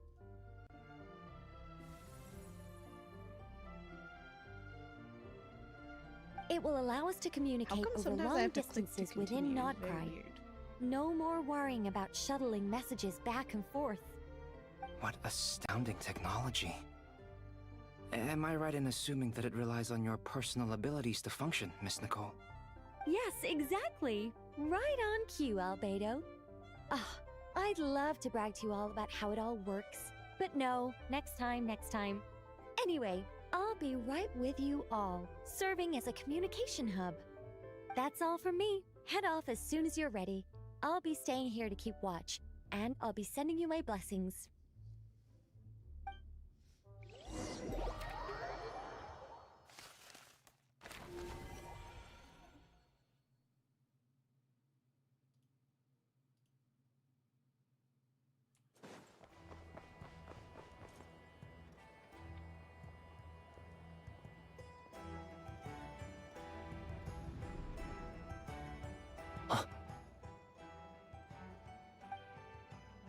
Sir Flint. Perfect timing. I just arrived myself. You are most considerate, Master Eloa. But in fact, I know you have been sitting here for quite some time. If you saw me, why didn't you say something? I was curious to see how long you could sit still for. Also, shouldn't you have managed to sense me approaching? That would be a first. You always seem to appear out of thin air without making a peep. Also, how many times do I have to tell you not to address me as master? I don't qualify. I beg to differ. Why should a young man so well versed in social graces as yourself not be worthy of that title? Please, Lord Flint's... Sir Flint's. I'm begging you, don't flatter me into complacency like you do with everyone else. You understand me better than most. My newest acquaintances tell me I love complimenting others. What do you think? I think they don't understand why you do it. You just love puffing people up till they're a big, happy ball of hot air that floats away into the sky. In all sincerity, I can only hope that they bring good tidings when they come back down to Earth. Is the situation that bad? We just held a strategy meeting. Let me fill you in.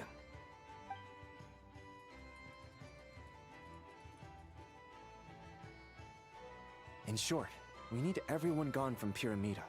We also need a team of Lightkeepers to scour the more remote regions of Nodcry for civilians to evacuate. I only hope we have enough personnel. We do. Old Man Nikita will definitely help, and we can recall anyone out on patrol to focus on this instead. Good. I'm sure you and the others will make short work of this. Now, don't forget, once you've completed this task, make sure you and the rest of the team evacuate to either Snezhnaya or Natlan as well. Flint? If you've got something to say, Master Eloa, why not guess what I'm thinking right now? You mentioned that you have something else to deal with later. How difficult is it going to be? I doubt it will be easy. I know you're a Lightkeeper, and it's your duty to protect others in times of crisis. But I have a feeling that you'll be walking into grave danger. However bad things have gotten in the past, Nodcry has never faced a mass evacuation before. But from the sounds of it, you don't intend to come with us. I don't mean to pry, and it's probably none of my business. But whatever it is you're intending, you don't have to go through with it, you know. I've been afflicted with some sort of curse, and I'm told it may well trigger if I set foot outside of Nodcry. As such, I cannot leave. I have to act, if for no other reason than to fight this curse. What? No. Why? Why would anyone want to curse you? There are plenty of people out there willing to trample over others in pursuit of their own goals.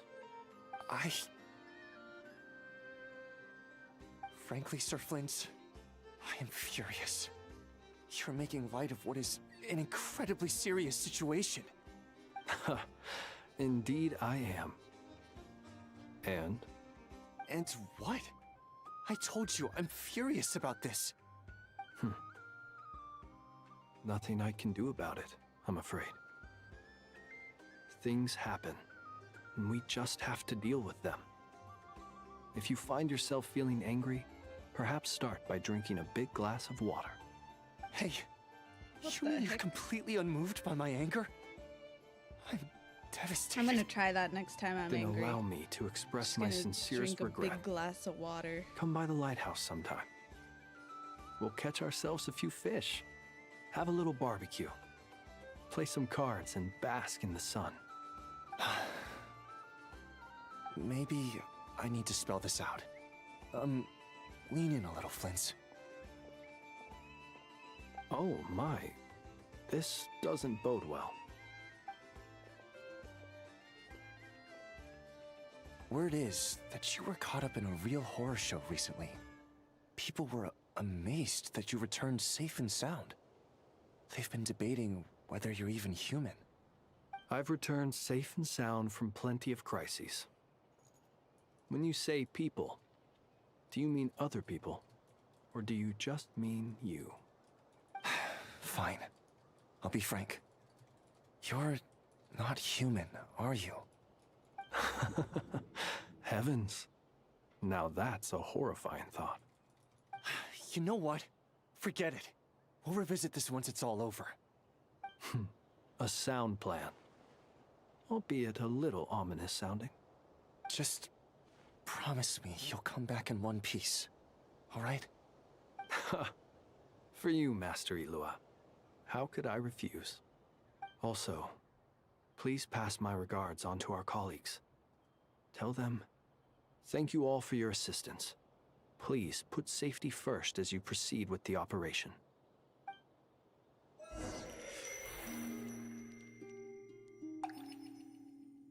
This is reminding me of when I'm playing Final Fantasy XIV. I have to keep searching for a path and toward they're reality. like, several cutscenes will play in sequence. Please provide ample time. Because I haven't really done anything in this game except sit and watch cutscenes for almost 2 hours now.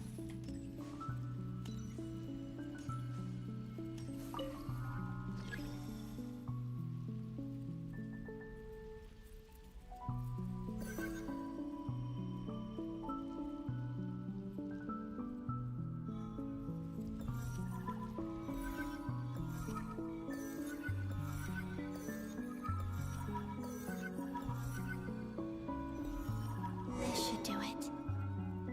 The last 2 times I tried to influence reality in this space, it consumed a lot of Kuvaki. I'll try and be more careful this time. I need to leave key clues behind using less power. I hope everyone still remembers what I said on Moon Prayer Night.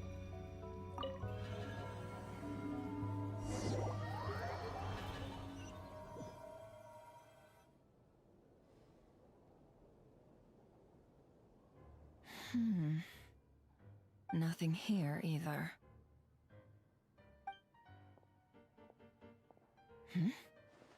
Flint's? Ah, Miss Nefer. What are you doing here? Unless... I just spoke with Itlua about arrangements for the search and came for a walk nearby. As for you, why would... Huh. It appears we think along similar lines. And neither of us likes to accept things at face value. As well as figuring out how to gather intel on the Traveler, I wanted to confirm some of my own suspicions.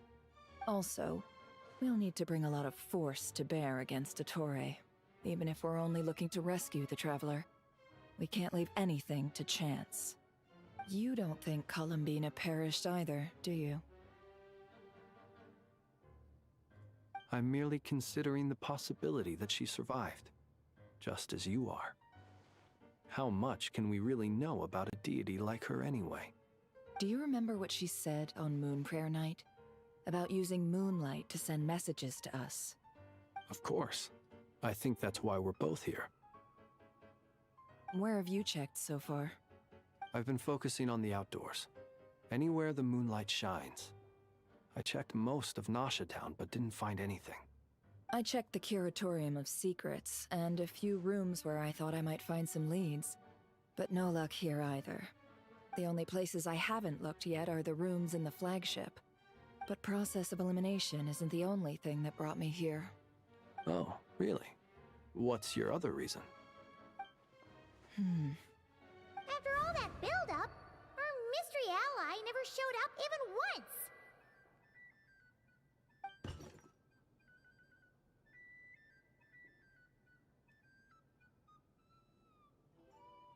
Huh?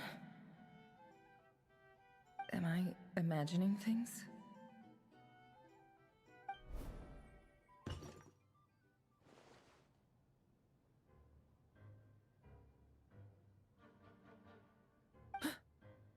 Come on, let's see what's going on.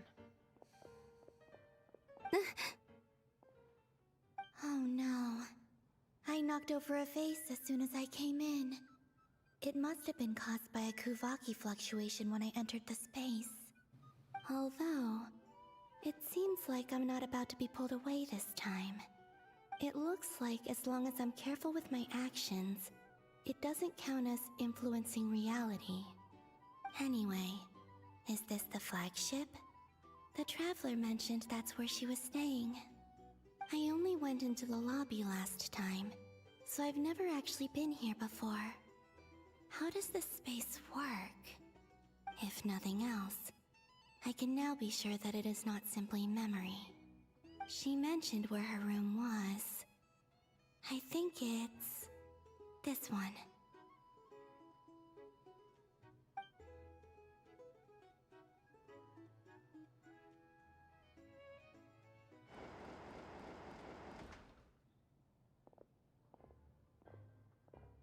The door is closed. But if this is anything like when I disappeared, then maybe...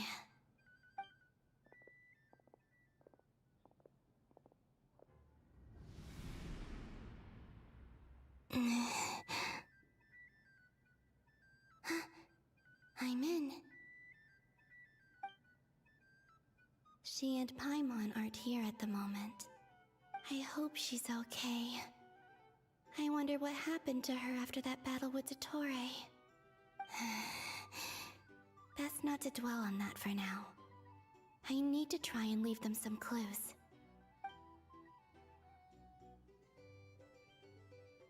Please, Traveler. I really hope you find this.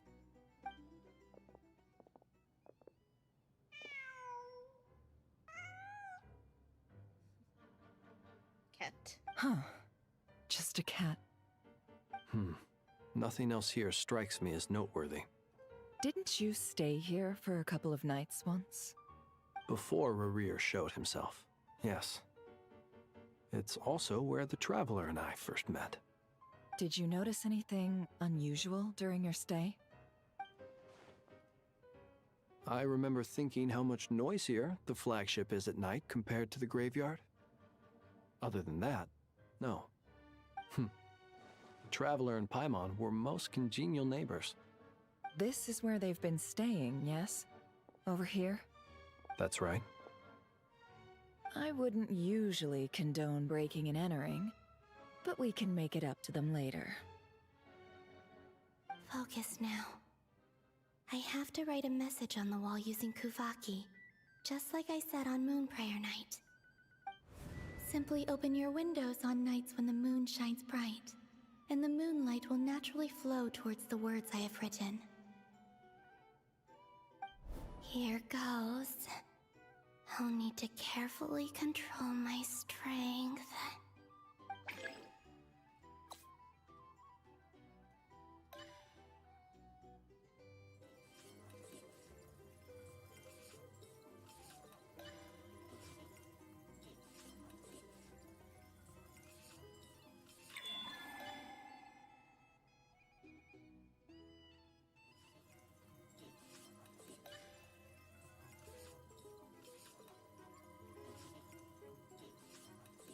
What an interesting mini game this is.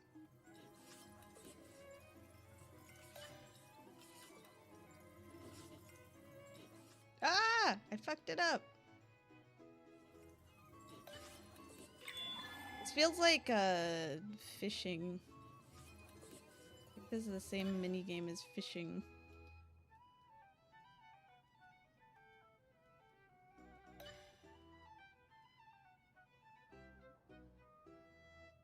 In this game?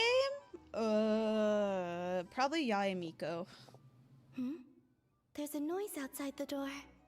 Is she back?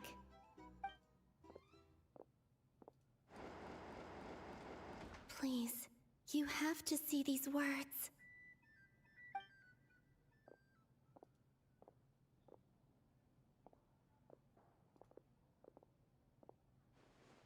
Well, she's a fox girl, so...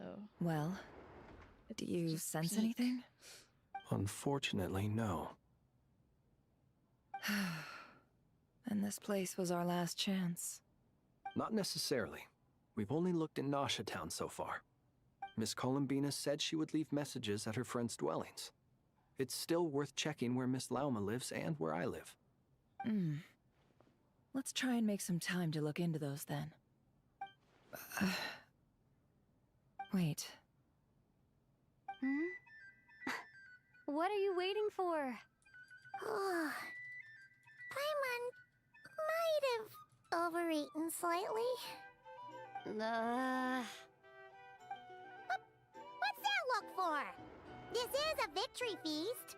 It's normal to eat a little more than usual. The Traveler in Paimon. It's really you. But... why are they talking about a victory feast? Huh. You worried Paimon sick while you were out there fighting Rare, so this is your chance to make it up to her, alright? Wait. So this is the night after the battle against Rare. How did I end up here? That's quite a long time ago now. Wait. Time. That's it. Every time I've entered reality within this space, it's been at an earlier point in time. Every one of those points has been before I fell into the moon's reflection. And everything I've done to affect reality really did happen in the past. Does this mean that within the moon's reflection, time flows backwards? Starting from the moment I fell in? Not long till Moonfire Night now. It's gonna be even livelier than tonight. Although, it's gonna be sad saying goodbye to the damselette. She seems like a really nice person. Paimon. No, I can't. Even if I make contact, they probably won't understand what's going on. And in any case, I'll likely get pulled away again if I do. Instead, I have to find a way to get them to notice what I've written using the moonlight. Wait, even I hadn't thought of doing that before Moon Prayer Night. They'd never conceive of that possibility. Is there truly no other way? Don't lose heart. We'll find a way somehow. Huh? Oh, you say that, but the Frost Moon is beyond the fall sky. If we wanted to go visit her, how would we make it through to the other side? We might not have all the answers now, but I'm sure we'll find a way one day. Huh. Guess someone's gotta be the optimist. The present. The future. That's right. There are still things I can do. What's your plan? Flint's, when you were staying next door, did you ever open the window? No. The rooms here are dark and damp, and there's such a buildup of dust on the windows that the moonlight can't even get in. I didn't think it was worth the trouble. The moonlight? Ah, I think I see where you're going. One moment. I'll see if the owner is available. Don't bother. Time is of the essence.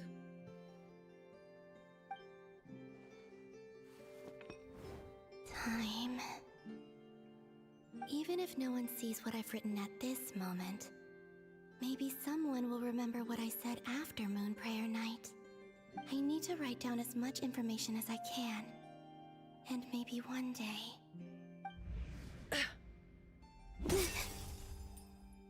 Huh? What's up with you? You can't even hold your cup steady. Are you getting tired? Did she just break a window? Bro, A little. what the fuck? Well, you should probably hit the hay then. You've had a really tough couple of days for you.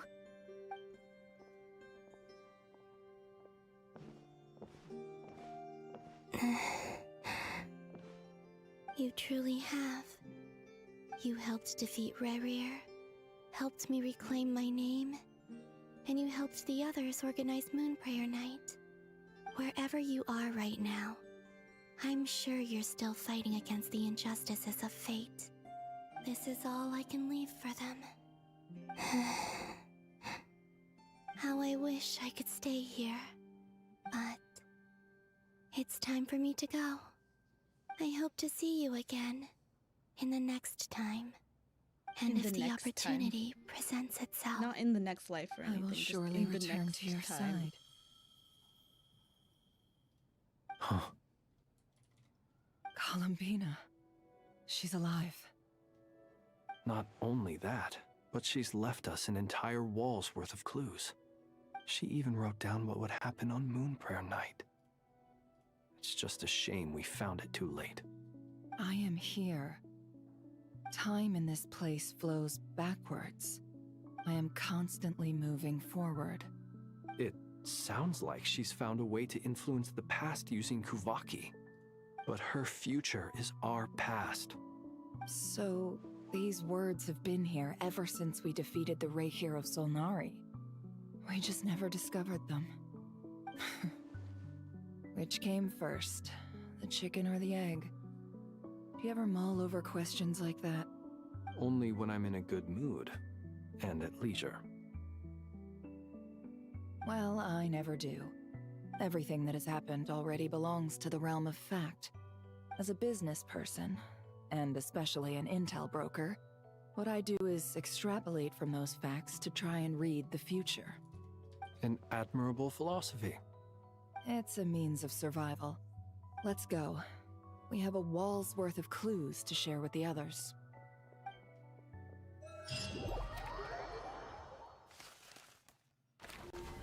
Oh my goodness.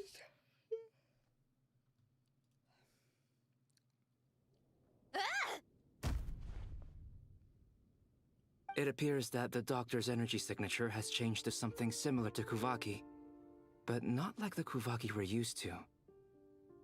Nodcry's Kuvaki devices will only have a limited effect on it. I can see why you've chosen to place your hopes in alchemy instead.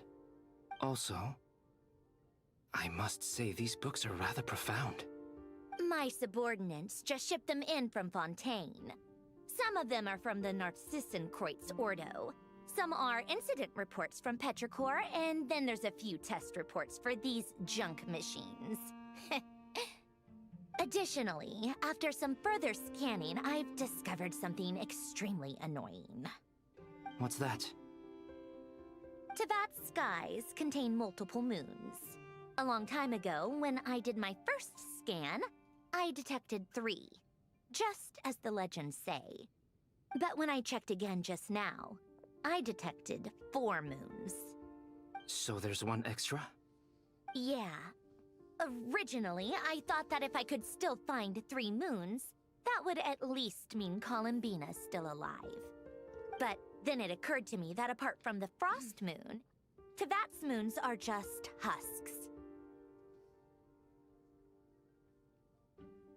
And husks surely shouldn't show up in the scan, since they're not alive. It's weird, isn't it? If we can't even distinguish between a dead and a living moon, how are we supposed to know whether a moon goddess is still alive? Or does this mean that the moon marrows are equivalent to the moons themselves?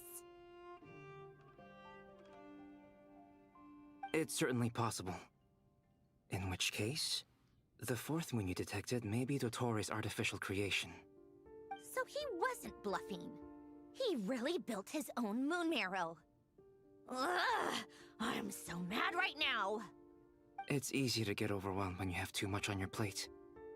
Maybe you need to relax. Perhaps try going for a walk. Or simply take a few deep breaths. Nothing can calm me down at a time like this. I need more time, and I need progress.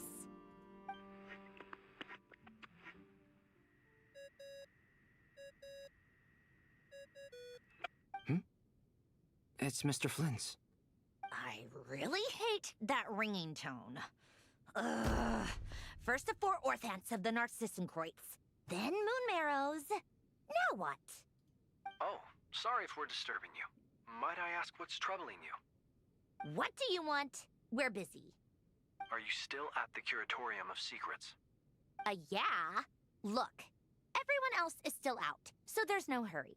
Plus, I'm busy, so I would appreciate if you gave me some space. Even though we have crucial intel to share? Fine, I'm listening.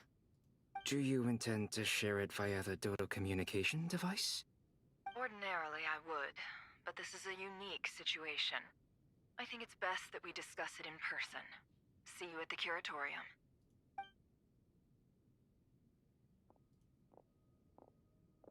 All right then. So, what's the situation? The rest of the team is still out working on their missions and evacuations. But we've decided to fill you in on the most crucial information first. Sandrone, you were right. Columbina is most likely still alive.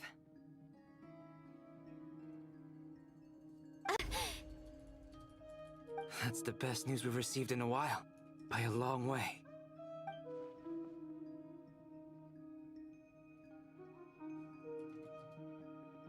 Random locations. Appearing in reverse order? Are you serious? So not dying isn't enough for the moon goddess, huh? She has to show off too. Anyway, does this mean we can deduce her condition from the moon marrows? Miss Androne, there's nothing wrong with simply admitting that you're happy to hear the good news. I'm not. And she's the least of our problems. We're facing a huge crisis. If she can't control the flow of time in there, she's just gonna keep moving backwards. Different points in time won't intersect, and she'll never find a way out. Let's say life begins with a drop of water.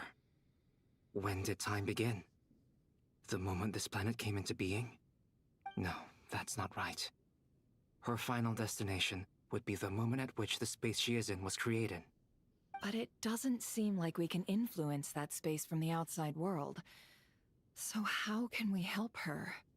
Also, if she's alive, Rerir and Thalindis might be too. But as far as we know, neither of them have come back out. That space may not have an exit at all. I'm afraid I must concur with Miss Nefer in this. Can't exactly argue with that. Let's leave it there for now. I've taken notes on everything you said. I'll be right back.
Okay, I'm back. I'm like, there's just there's so much Will it help yapping. with I your might as well research? just eat. I doubt it's gonna help with breaking Dottoro's energy fields. But who knows when it might come in handy. Better to have it all written down than try to remember everything when I need it. All right, I need to get back to my research. Mr. Albedo has made a lot of suggestions that will require my undivided attention. Sure, I'll stay here. I have things to work on.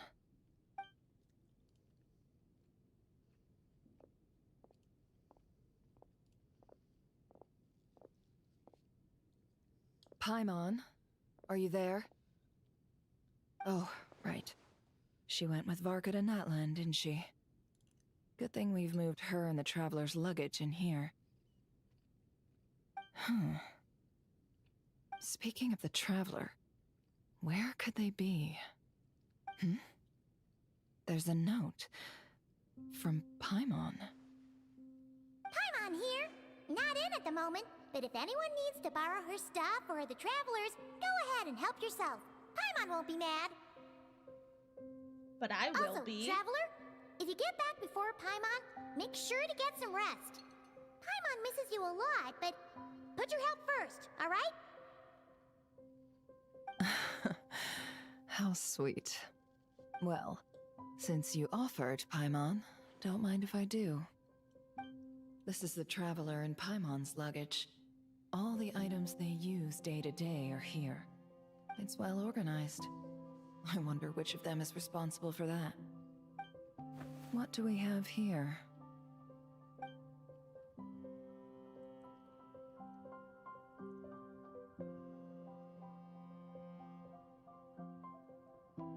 The camera captured a special moment that can only occur between people who are close to one another. You can really sense how the photographer feels about their subject. I wonder why this picture was placed outside. Is it because Paimon recently looked at it?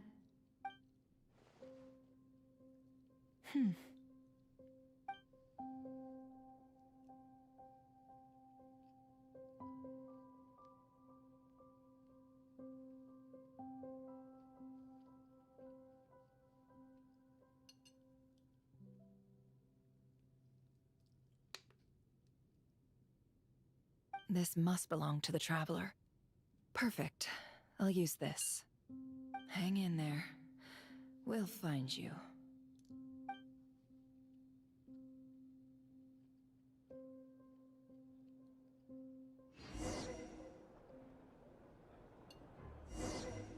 Polonia. Search keyword world formula and bring me all relevant books. Why do I have to play as Polonia now? What is going on?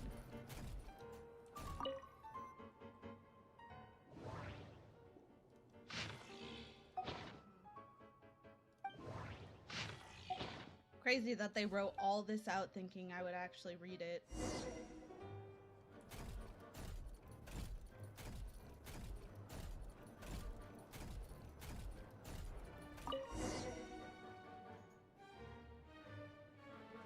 Let's see. This one is on Tonki's sermon dictation concerning the apocalypse.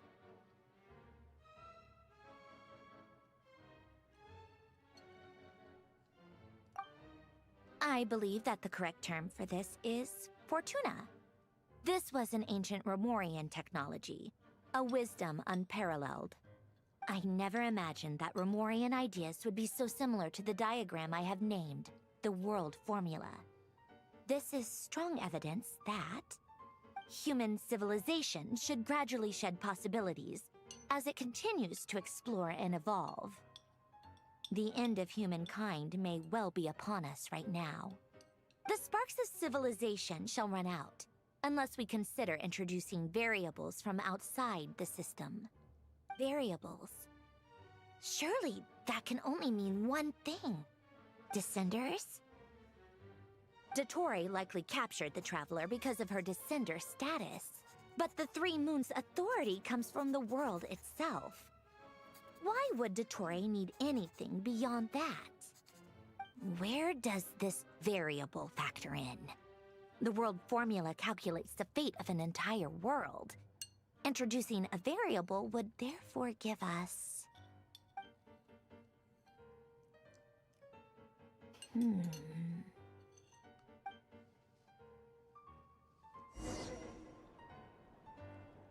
Polonia, search keyword pathway and bring me all relevant books.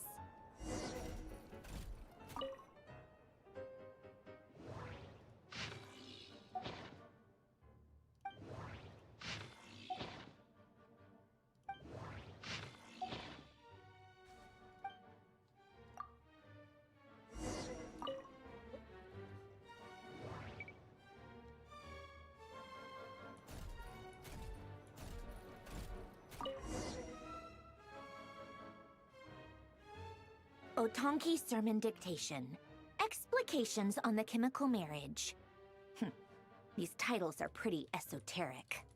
Observe and compute the pathway displayed in the guidance diagram.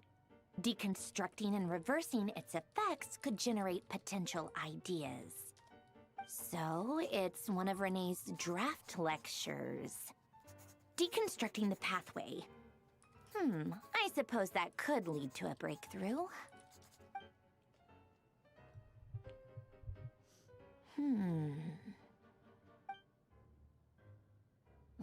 This is so long. This guy sure loves showing off his knowledge.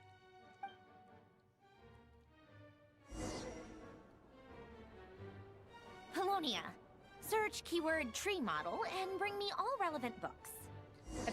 This whole section is just time wasting. I'm gonna cut all this out.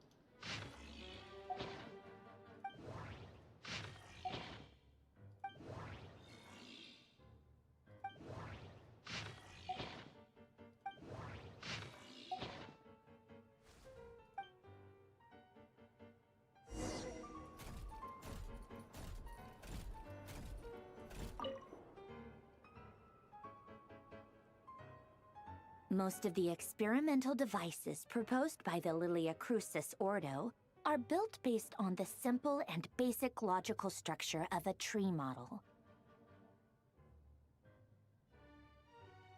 Lilia Crucis. Guess they were trying to cover up the name of the Nausitzenkreuz Ordo?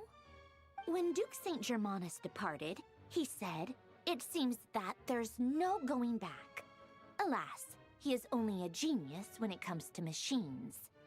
In all other things, he is but ordinary. Excuse me? I'm sorry. That's just ridiculous. What kind of book is this? Great Detective Herlock, The Alchemist and the Clockwork Saint? Isn't this a novel? Come on. Still, the author swears that they knew Renee well. Whatever. I guess it's not beyond the realms of possibility that Renee would say nonsense like that on occasion.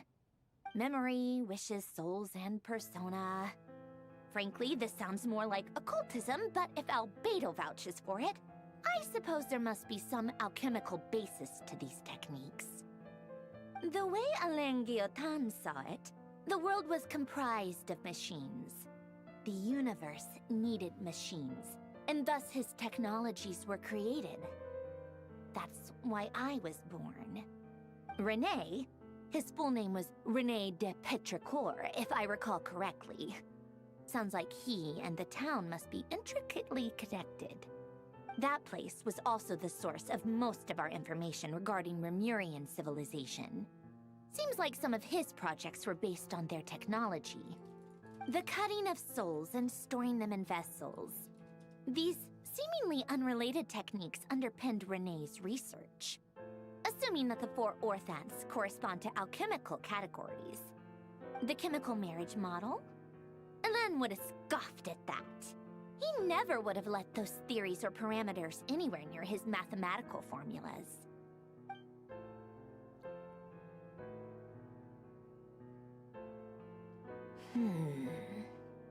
What was Alain's view on Renee? I know he mentioned the name, albeit very rarely. Oh, now I remember. Alain's old notes are here too. They mentioned Renee once. Renee seemed most out of sorts when he spoke to me. A lack of sweet foods has dulled his mind, I should think. Either way, his words are not to be believed. Yep, that sounds like Hélène. My subordinates actually did a half-decent job digging out all these materials. Makes a change. Good for them. Some of Hélène's old files are completely consistent with these records. He must have gotten them from the Tower of Gestalt. I never knew he got his hands on Renee's records that early. Heh, he may have kept them, but he never even attempted to use them. Didn't believe a word they said. Come to think of it, Renee's world formula was filled with calculations of constants. That shows he believed that the fate of the world to be predetermined. As for Hélène... it's been too long. I forget what he said. What would he have said? A guy like him, fervent believer in machines, but not headstrong enough. The world can be changed. It is worth persevering. Yes, that's how he used to think at least. He created that procedure to save this world. Yet the scale of the world's fate proved too enormous. The result was beyond his ability to calculate. He died having never seen the outcome. And there I was, left behind in the ashes of his dreams. Did you really never take a close look at Renee's research? Or did you read it, but deem his philosophy incompatible with your model? The very thought of trying to incorporate his ideas probably made you feel sick to the stomach. Well, don't worry, because there's a whole new category of lunatic in town. Next to Dottore, every other madman looks sane. You once asked me what I wished for. Should have asked him instead. He's the one pining for things you'd sooner die than witness.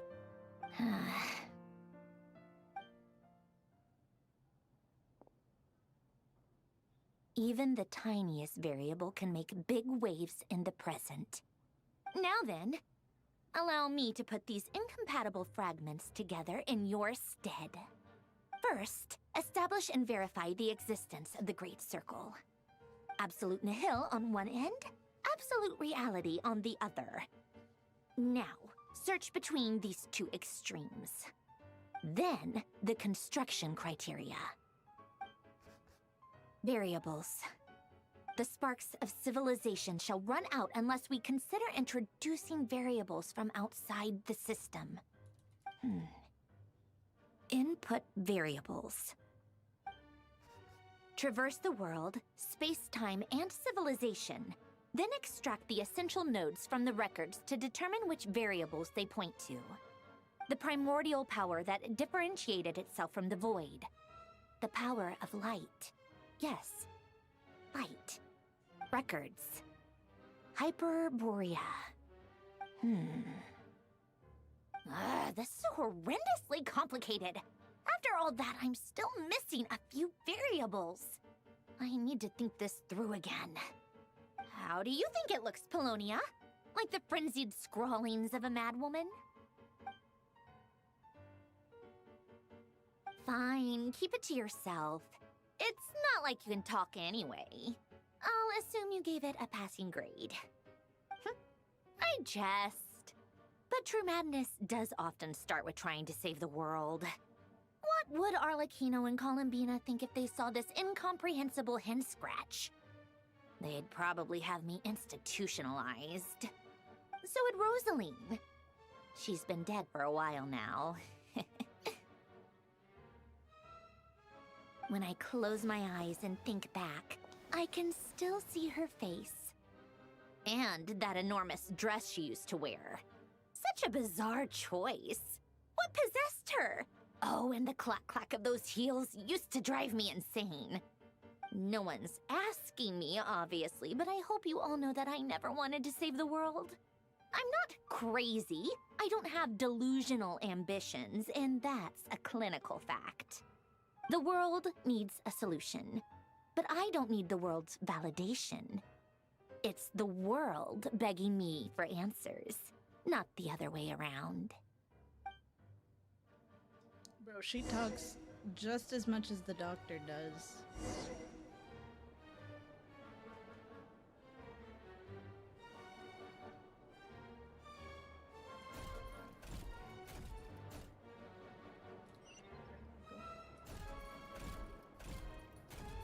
Why do I have to play as this?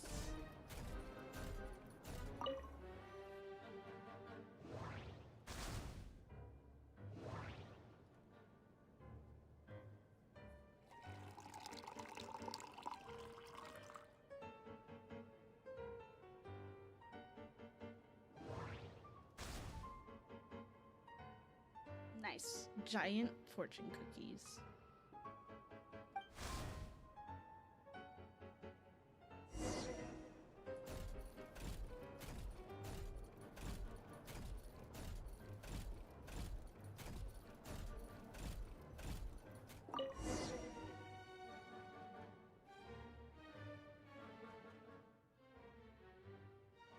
Oh, cookies to go with the tea.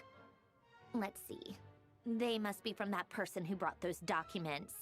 I see they're from Hotel de Boer. Something's written on the box. We are proud to present this homage to the Fortress of Meropede's fun-filled mill collection system. Fortune cookies. Have a lucky start to your day. Sounds like a dumb gimmick to me. Be early to bed and early to rise. Get plenty of sun and drink plenty of water. Then things will surely go well for you. What? Are you kidding me? Somehow I doubt that an early night and a glass of water is magically gonna save a world on the brink of existential peril.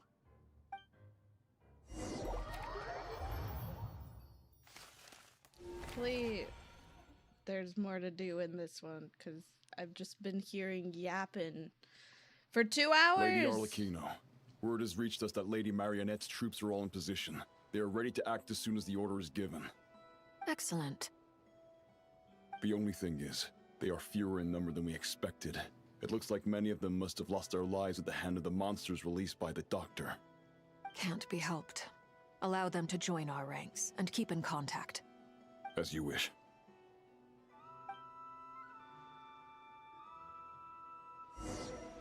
I think I could, like, walk over there. Or will it let me go?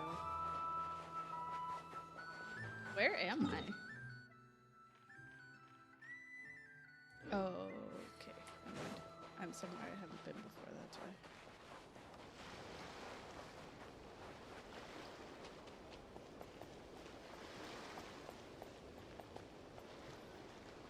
It's been a while, Arlecchino. You look well. Did Dottore really have to build his lab right on the sole path between Snezhnaya and Nodkrai? Had to go on a huge detour to stay out of its line of sight. Sounds like an arduous journey. I assume you've brought word from Her Majesty? Of course, all part of the job.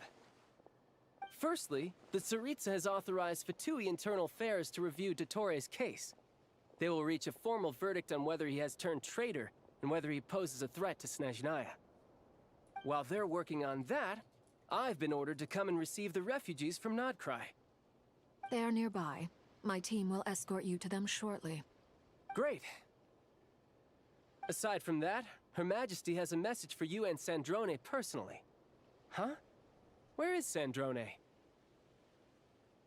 She stayed behind to work since I was making the trip anyway. It seemed sensible to have one person on standby at base while the other came out to meet you. All right, guess that's just how she rolls. In that case, tell her that the Tsaritsa's decree this time is pretty awesome sounding. I think she'll like this one. Still, I wonder what... Wait, what's that? Did one of our troops turn into a monster? Take him out.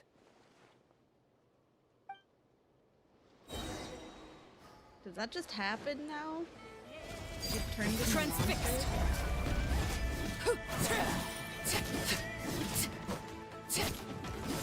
You can run, but you can't hide. Yeah. This is where... Overruled! stronger, Arlecchino. Nice. Stop that right now. I appreciate the praise, but I am not fighting you today. I knew it.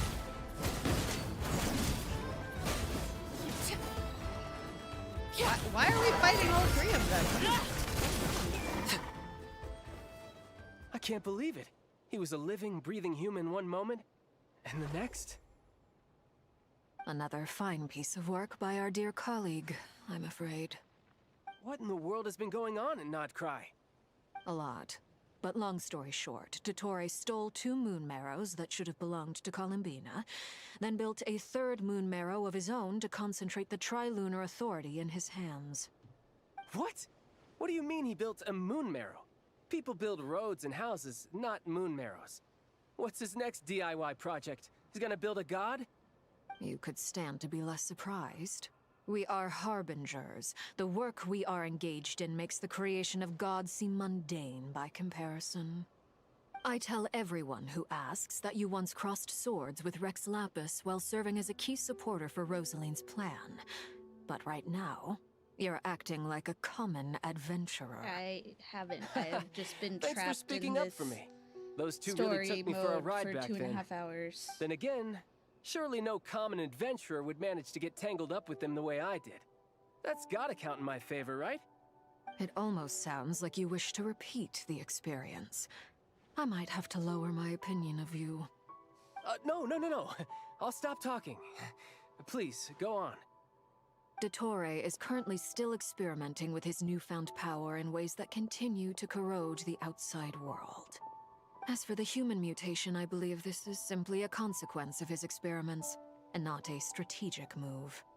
That radiant beast was once a subordinate of Sandrone's. I suspect he was only allowed to live so that he could become an experimental subject.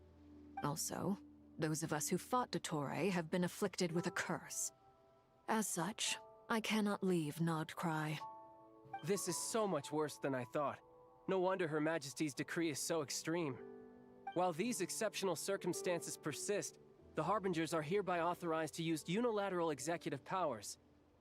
Should Dottore pose a threat, Arlecchino and Sandrone are permitted to eliminate him. My thanks to Her Majesty. I will pass these good tidings on to Sandrone. Her Majesty has also declared that she will refrain from launching an attack on the now evacuated Nodcry due to the presence of unretrieved research material. A wise decision. By the way, how's my old partner doing? I'm assuming they're with you? Partner? You mean the Traveler? I'm afraid I have bad news. She was captured after our failed assault on Dottore's lab. Her whereabouts are currently unknown. What? Why? Since when does Dottore have a bone to pick with her? That is indeed the question. I'm not sure he does. He must have some other goal in mind. This won't do. I have to rescue her. You can't. We have no idea where the Traveler is. What am I supposed to do then? Stand here twiddling my thumbs? Sandrone is working on it. The best thing you can do right now is complete your mission. Fine. I guess I'll leave this to you then.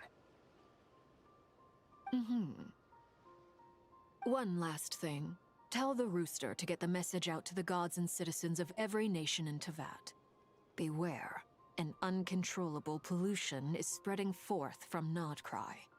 The source of that pollution is a madman drunk on the success of his experiments. The Fatui and our allies will endeavor to contain the threat. However, if Nodcry falls, things are likely to escalate. Considering Dottore is one of our own, all Fatui stationed in Nodcry consider it our duty to stay and fight him to the bitter end. Whatever the cost. Hey, don't be too pessimistic. If it comes to it, I'm sure Her Majesty won't stand by and do nothing. I hope you're right.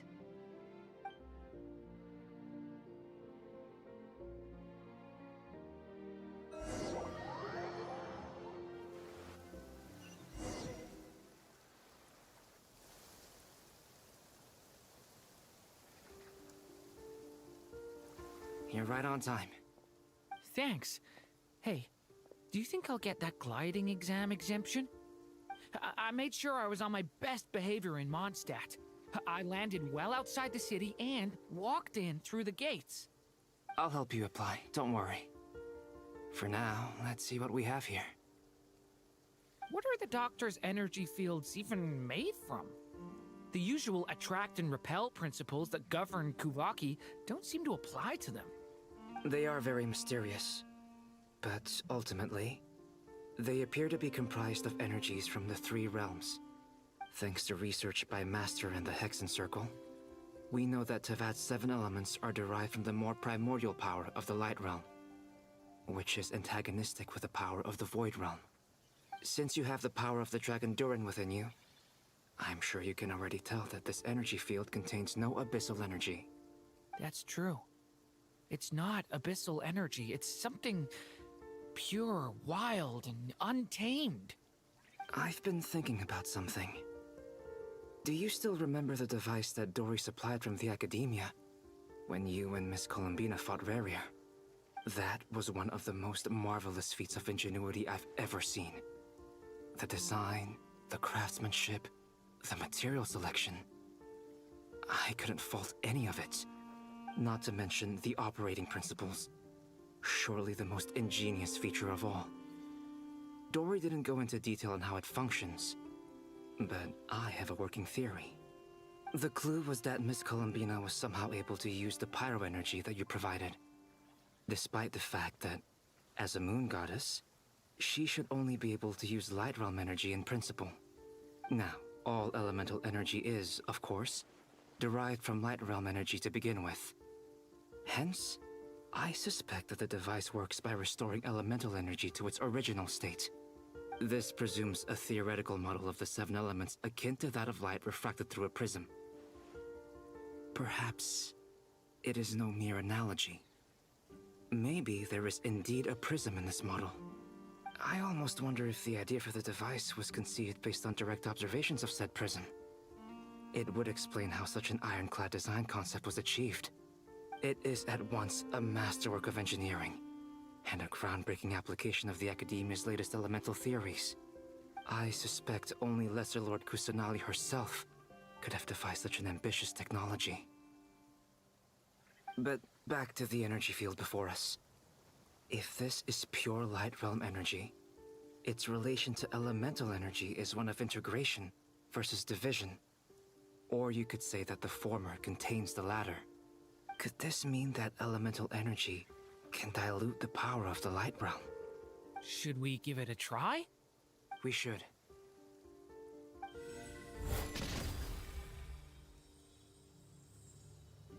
Ha! It works! Clear signs of disruption were detected at the periphery of the energy field. This indicates that elemental energy can disturb or even negate the field. Now you try. All right, here goes. It's working! Switch to abyssal energy and attack again. No surprises there. Abyssal power drains the energy field to a significantly greater extent. I now feel confident in asserting that the energy field is indeed pure Light Realm energy, and that elemental energy can dilute it. But the energy field is huge! How much elemental energy will it take to neutralize it? We don't have to neutralize it completely. We can try other approaches. That's all for theory. Would you like to continue watching? So you knew I was here. Huh? When did you get here? A while ago. But Albedo sounded like he was working on his thesis defense back there. Back in Sumeru.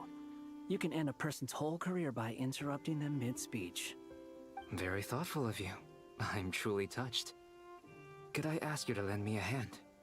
With what? A little test. Try using Animo to unleash a concentrated assault with circular blades, with the goal of breaking through at a singular point. Nice! This time it tore through the field. Tremendous. This is a major breakthrough. Should we go through? We probably shouldn't risk having mutually antagonistic energies in such close proximity. Durin, you stay here and watch the entrance. Hat Guy and I will go in to investigate. Sounds sensible to me. Keep your eyes peeled, Durin. Don't worry, I got this. You two be careful in there. Just give me the signal if you need help, and I'll dive right in. What do you mean, signal? It's based on a new alchemical concoction I developed last month. When 2 bottles of it are smashed on the ground together, they emit a blinding burst of light. If it comes to that, remember to shield your eyes with your hat. Glad I asked. Thanks for the heads up.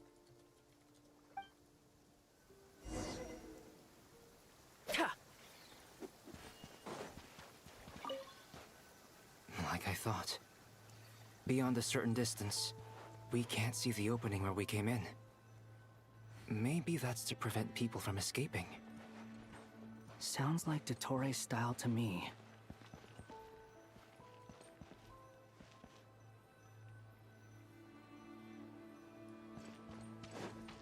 Not much has changed. Things are basically the same here as they were before the energy field appeared.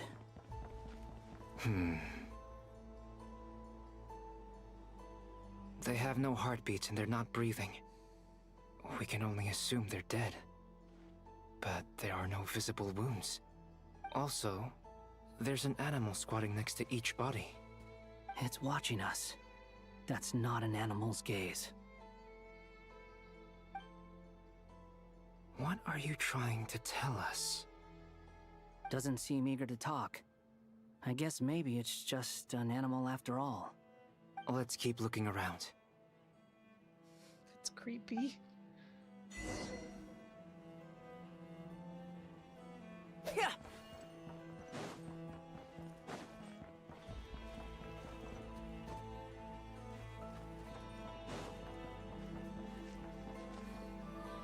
Every person has an animal.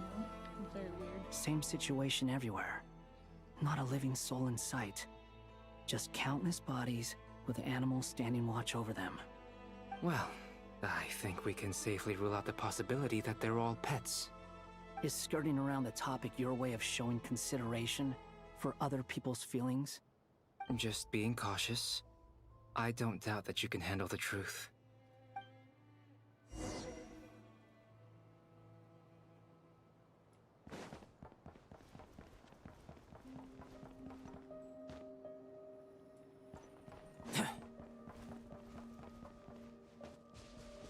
Careful. Please. Help us. Please. Over there. I hear a voice.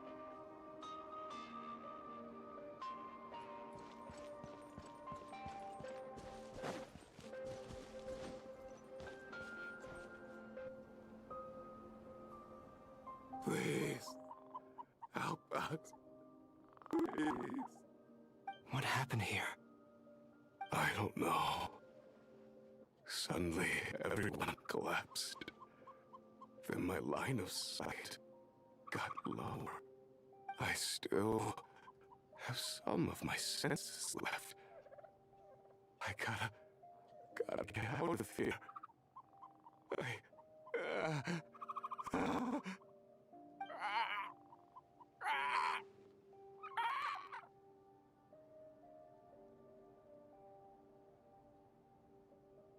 It looks like there's a huge experiment going on inside this energy field.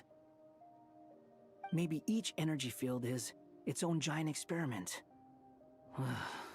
Vile. He's swapping human minds with those of animals. Even without the other circumstances, this would be an extremely radical experiment. Those people may have lost their sense of selves, but they are not fully animals either. If they were, they would have left. But instead, their instincts are driving them to remain by their dead bodies. We should go. Creepy. No sense in sticking around here longer than we need to. Agreed.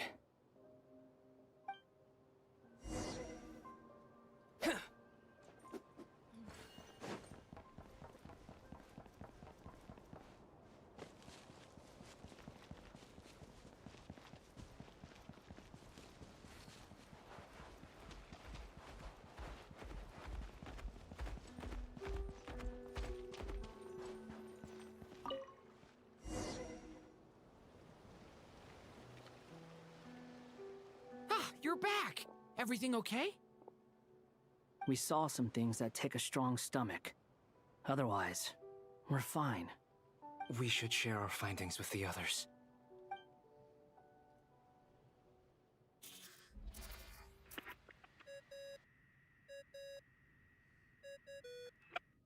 Yes? Who is it? Miss Nefer, it's me, Albedo. We found a way to break through the energy fields. With enough control, it's possible to tear them open using elemental energy. Also, we managed to take a look inside. Dottore is carrying out his cruel experiments on an immense scale. Any residents who have failed to evacuate in time will likely meet a grisly end. Sounds like he's living down to our expectations. Might I ask how things are proceeding on your end? I'm just about to get started. I'll be in touch once I have a result. Understood. Stay safe. I will.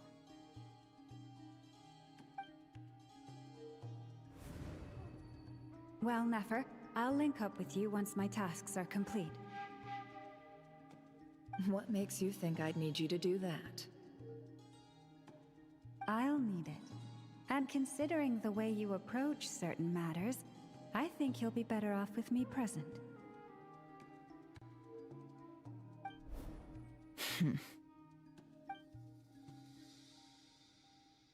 Let's begin. Entering simulation mode. A vast wasteland. Is this the Traveler's inner world?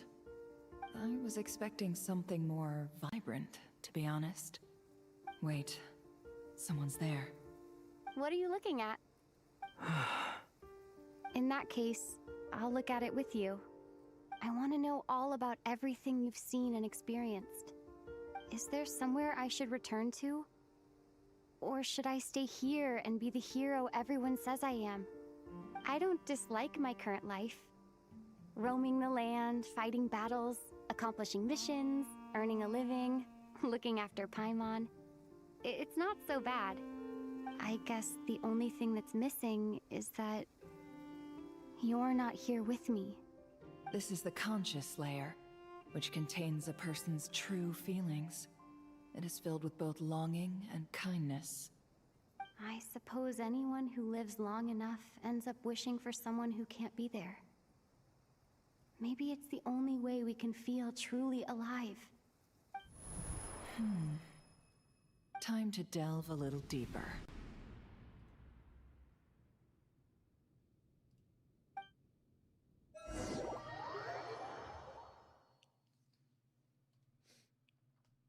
Nasha Town is hardly the optimal choice for a place to live, but it has character and a reasonable population density.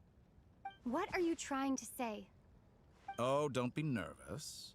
I was just thinking where might make a good starting point for your journey. Perhaps I should send you further afield. Conria, perhaps. Conria ceased to exist long ago. Once again, you fail to understand the possibilities that the Tri-Lune creates. Anything that has existed in the past, I can now recreate. You simply do not wish to see that happen. That might be because you miss your sibling and fear getting answers that you are not ready to learn. But this is not for me to judge.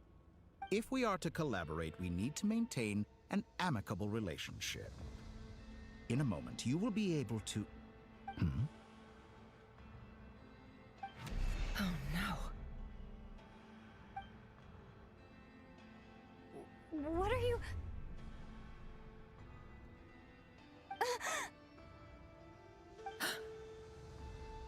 What are you gonna do? Don't move.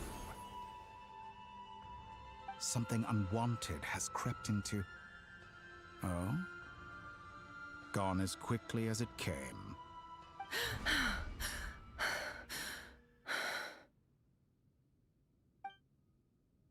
Did you save me?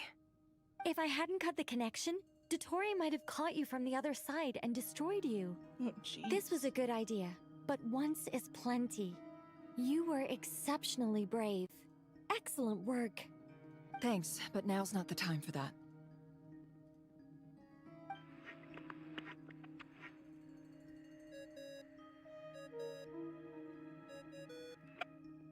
Albedo speaking. I think I know where she is. What is this endless darkness? I can't see anything, even though my eyes are wide open. But why? What happened? Ah, sorry about that. I take it you didn't notice. Just now, a friend of yours took a little peek into your mind. Could it be Nefer? How did she do it? Did she use something as a medium to connect to me? Do you think she's aware of your current circumstances?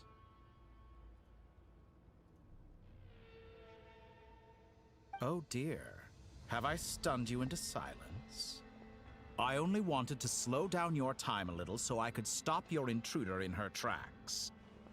It would have been nice to capture the spy. I must say, I'm finding the ability to adjust the flow of time rather intriguing. The moment you closed your eyes, time seemed to grow impossibly viscous, didn't it? A whole month passed before you opened your eyes again, but only for you. No one else was affected. I dare say this is something only a god can achieve. Point taken. You've proven once again that you have god-tier powers. Oh, you misunderstand. This wasn't about proving a point. I was testing things out. I find I learn best by doing, and I have to admit, time is not the easiest dimension to control. I only wanted to make you sleep for a short while, but it ended up lasting a whole month. Clearly some finesse is required to wield the authority over time as I wish. I hope you're not angry with me. It was only a month's discrepancy, nothing too serious. Had I been off by a year, a decade, or even a century, that would have been quite a different story. You could have frozen me for millions of years. So much for collaboration. You aren't showing much sincerity. Millions of years? To what end? I wonder if you don't understand humans all that well. They are very pragmatic creatures who understand only that which they can perceive with their senses. If I had you sit here for a week, I imagine people might sympathize. But if I left you here for 100, 1,000, or 10,000 years, the sheer size of that number would cause it to lose all meaning to them. They would not have the capacity to comprehend your suffering, and thus they could not empathize. Unfortunately, while gods do exist in Tevat, it is ordinary humans that account for most of the population. Their lifespans are so limited, their bodies so fragile. Did you ever really hope that they could begin to understand someone like you? Your long life and unique origins make you fundamentally different from them. How long will it be before they start to treat you like the alien you are? Before you are ostracized, outcast? Alien. Even I feel bad for you sometimes. This world has made you into a slave. So many times you have served its will, and not once have the powers that be ever thought to grant you the one simple thing you wish for. You have been treated most unfairly. I can change that. I will grant you special privileges, and give you back the status you rightly deserve as a descender.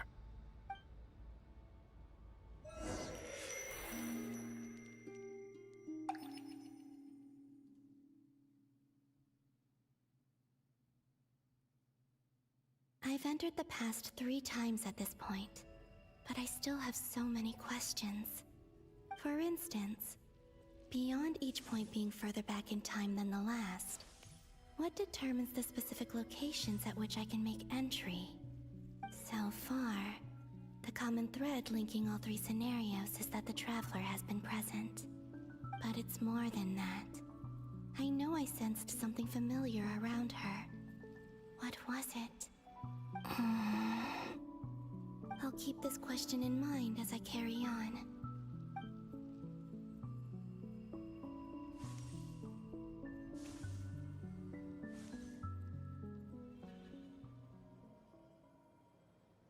Humans, you never change. Always trying to use powers you neither comprehend nor control. This looks like Star Sand Shoal. Was this before Rerir regained his physical form?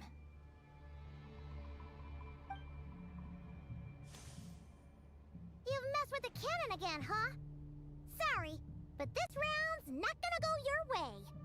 The cannon. That's right.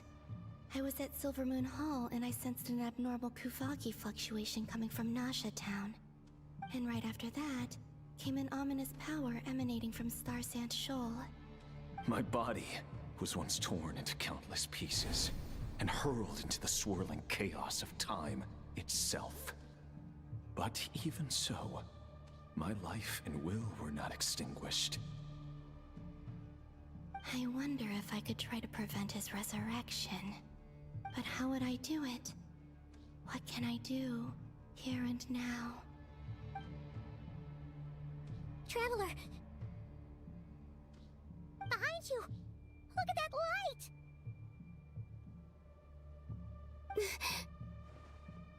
No, I won't make it in time.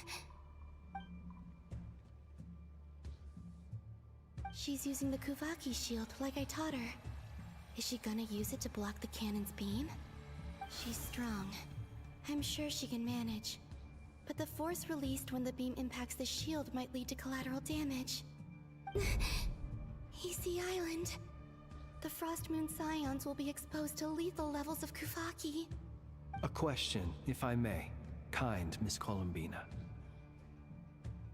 When the cannon's Kuvaki beam was deflected earlier, I saw several bolts of energy streak toward Hisi Island, only to be blocked. Did you also have a hand in that? Maybe that really was me after all.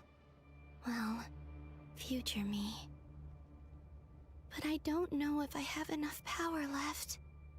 Sigi sato pasa sax, niti ipotuvtos. There's no time. Osestikos paratin tiram to risuiku, topir to aithion feraton. I have to make it. Oh, Frost Moon. Oh, great land. Oh, slumbering moonlight of Nodcry. If you can hear me, if you can sense my call, then please, heed me once more!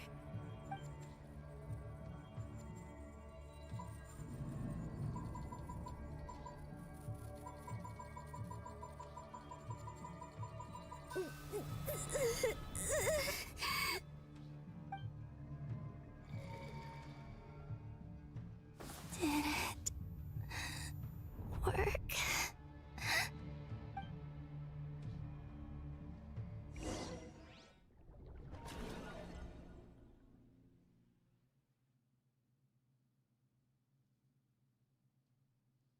Hey, wake up. Hey, did you hear me? Columbina, I said wake up now! Oh, good morning, Sandrone. It's 3 in the afternoon, actually. And could you kindly not use my quarters as your personal nap room next time? But I feel so safe here. And your coffee, right? It's so bitter, but it smells lovely. Just like you were raised by wolves in a forest or something. What did you drink growing up? Grass tea? The Frost Moon Scions certainly led a more frugal existence than the Fatui. Then I'll bet you've never eaten one of these before. It smells delicious. That's because it's a Fontanian recipe. I had a little free time today, so I made a batch. Rosaline will be here shortly, but if you really can't wait, I guess you can go ahead and... Hey, at least let me finish before you start eating! Did the Frostmoon Scions not teach you basic table manners? Or did the rules not apply to you because you're the high and mighty moon goddess? These are so tasty. Of course they are. I made them. I was worried they might contain traces of machine oil. What?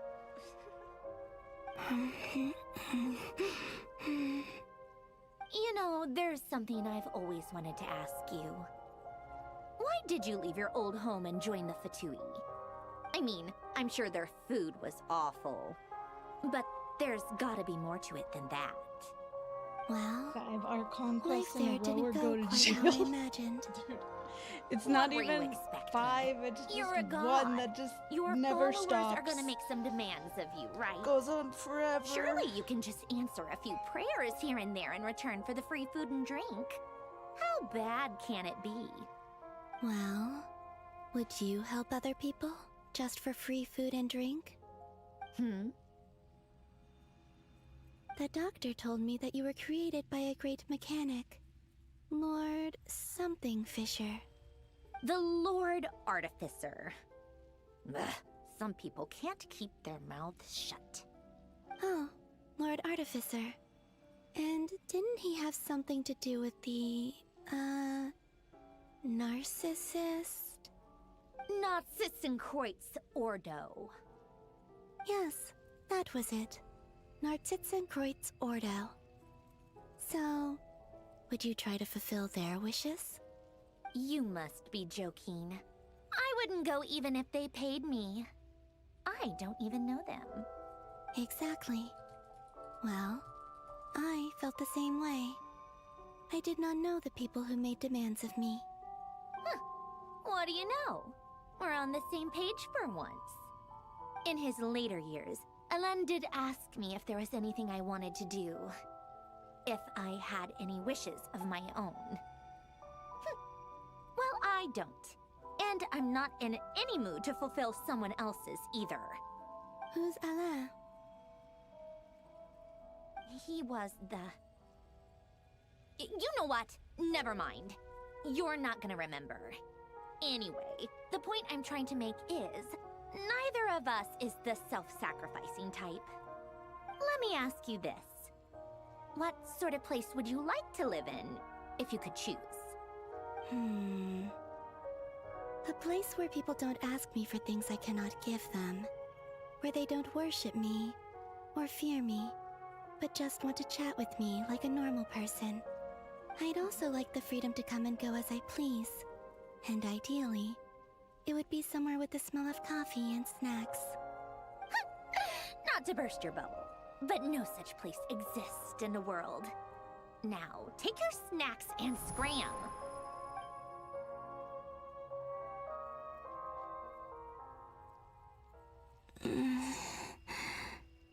Did I pass out? Of course. I'm back here again.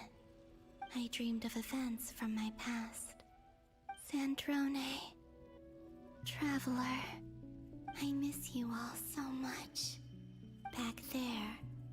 I guess I managed to harness all the Kuvaki energy on Hisi Island. But how did I do it?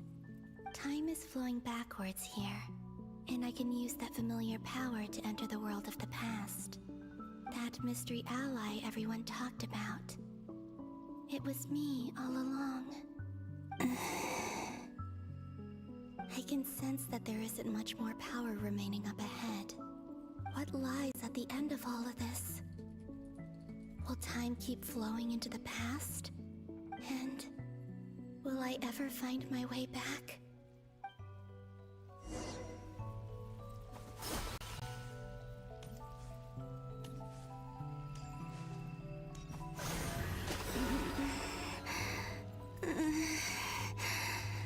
It's getting harder and harder to use my power.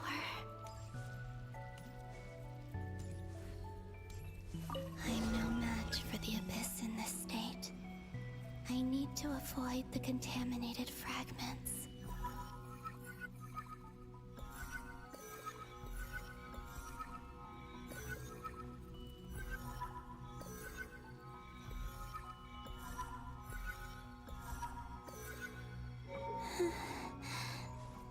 Time to go. I wonder where I'll find myself this time.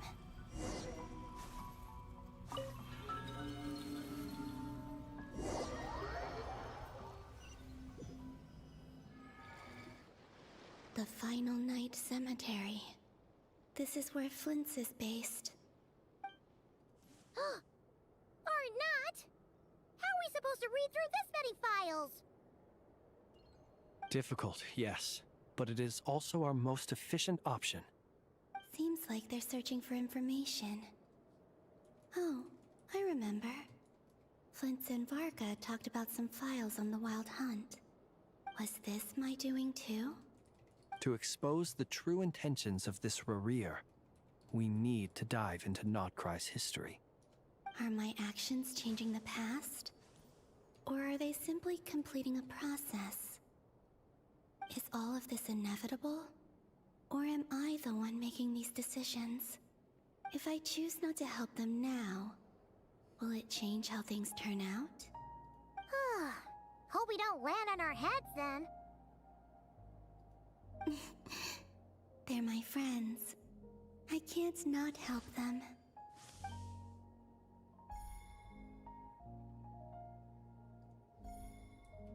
Ghost! And the other one was... here. Hey! Another file's moving!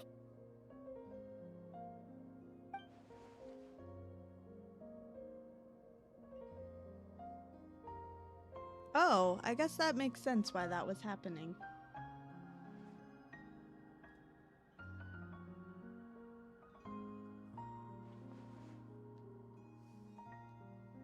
That should do it.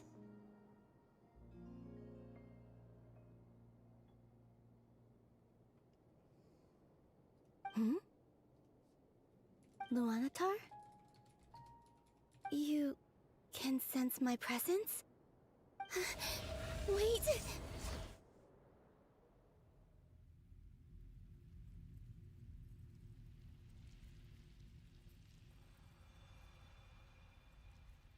Luanatar. So she's that familiar presence I've been sensing all along. She's always been by the Traveler's side. That explains why the Traveler has been there each time I've entered the past. But why Luanatar? Is it because she has a connection to me as the Moon Goddess's familiar? If so, why not any other Kuhenki? That's...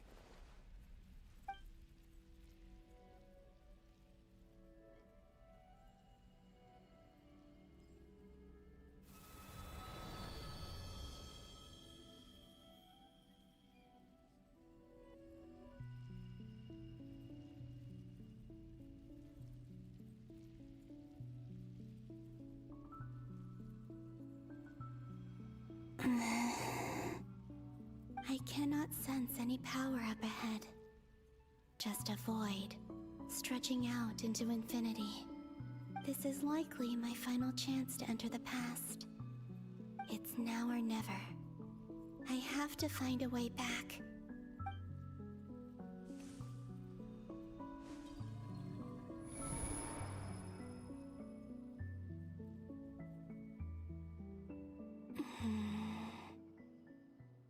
Easy Island? How far back in time is this? Where's Luanatar? I can't sense her presence this time.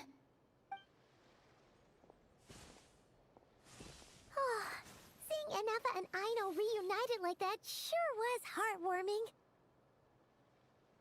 heartwarming. Traveler, Paimon.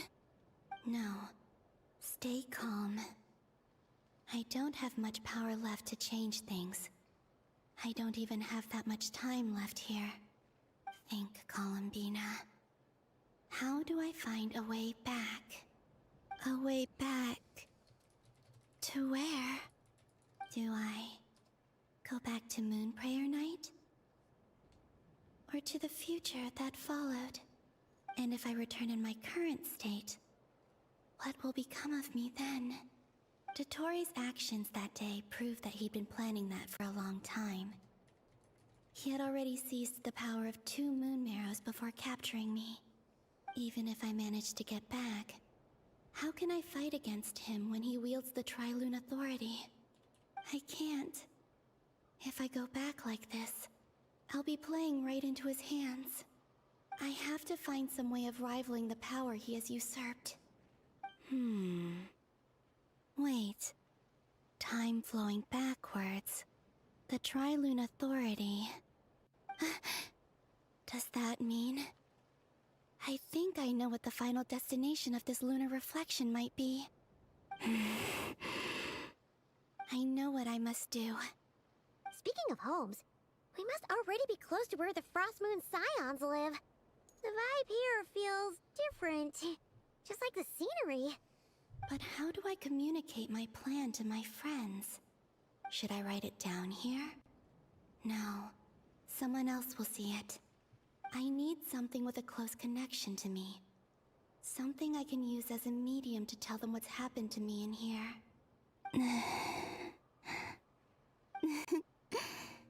Now it makes sense.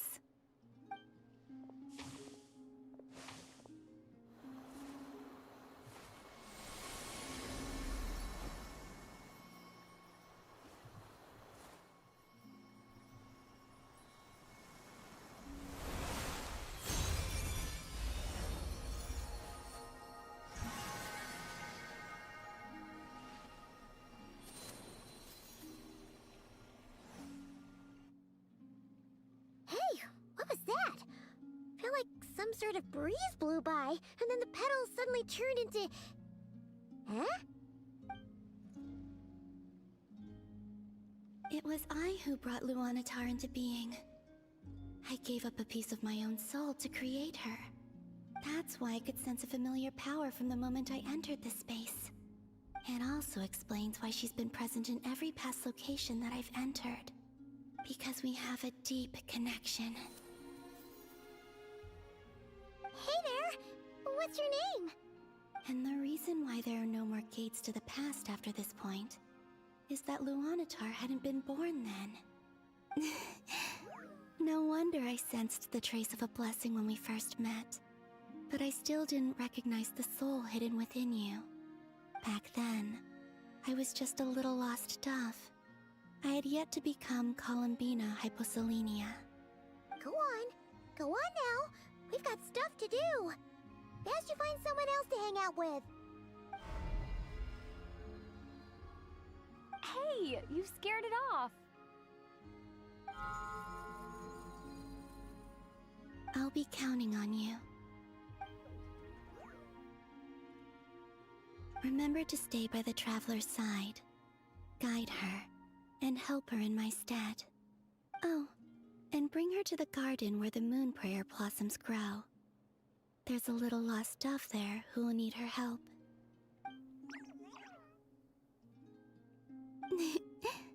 Go on.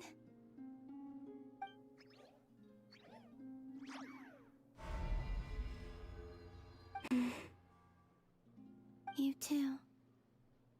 Go and live your story. As for mine must go in a different direction.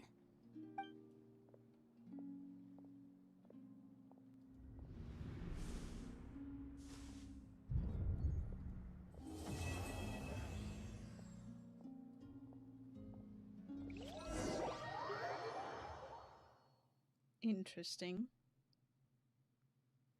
Okay, it's not over, never mind. How would you like to experience the thrill of never being held accountable for your actions?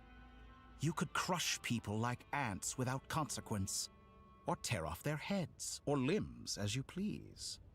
Believe me, such a life is but one small step away. What point is he trying to make? Freedom?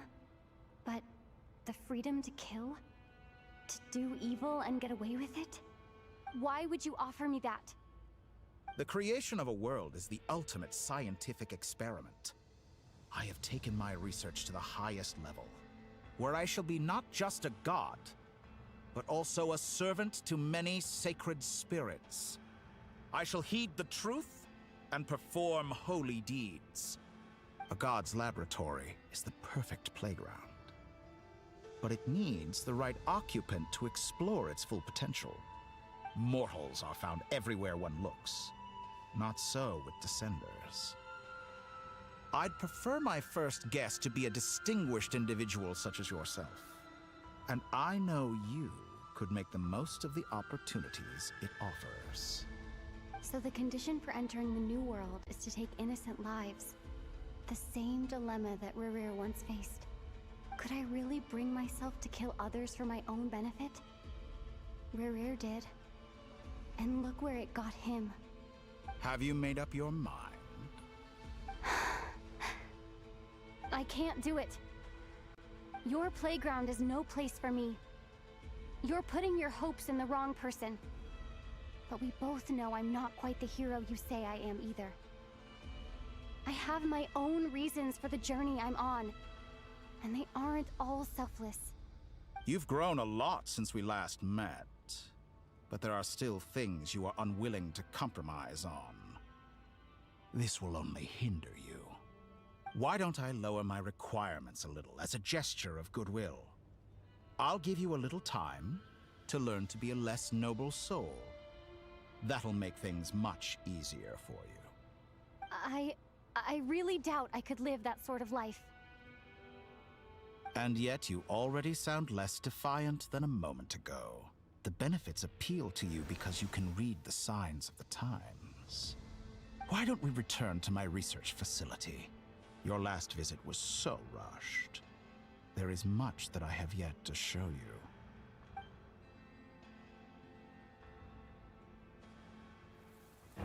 you. Now to that question, Heroes don't attack from behind. Guess I'm no hero. Crazy. This is most disappointing.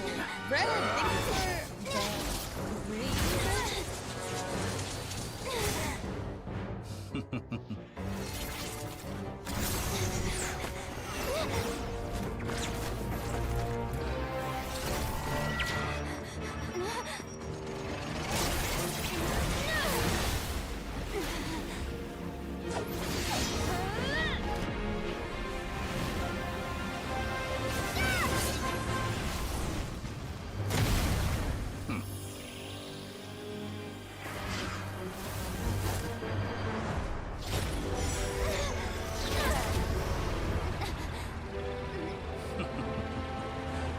Now then.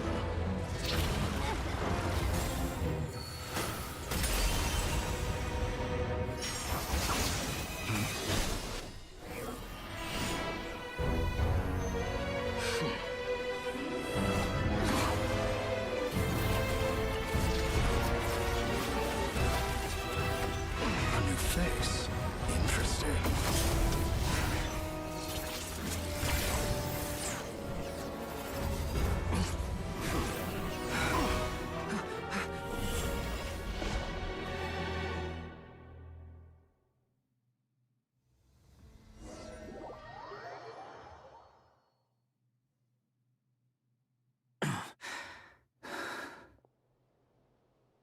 Hat guy? How'd you get here? You're still gonna call me Hat Guy after that, huh? You came all this way just to save me? I didn't see anyone else in there who needed saving. Fair point. You just caught me by surprise. Thank you. Wait, you're injured? It's nothing. I'll be fine. Why are you looking at me like that? Is it that shocking that I'd come to your rescue? I'm more shocked that you caught the doctor off guard. I owed you a favor back in Sumeru. Now we're even. Distracting Dottore was tough. I won't lie. He's not gonna fall for the same trick twice. That was my one shot. I'd hoped to use it to take him out. Ugh. I never wanted to obliterate someone more than I do right now. Dottore doesn't recognize me, but his segments were originally made based on an analysis of my operational principles. I expect it's only a matter of time before he figures out what I am. So Dottore doesn't recognize Wanderer because he deleted himself from Irminsul. Did he really miss his only chance for revenge by saving me? Why the long face? Hey, I'm not blaming you, okay? And I'm not complaining either. Rescuing you and killing Dottore are equally important goals. Everyone would be pretty stuck without you. It's best you live to fight another day. How are you holding up? Are you alright? Hat Guy said to put safety first, so we agreed to run as far away as we could after leaving the energy field, and only meet up once it was safe. You don't look injured. It seems that Dottore didn't do anything to you. Yeah, I'm fine. Thanks. Alright. Rescue operation complete. Let's head back. There's a lot more work to be done before this is over.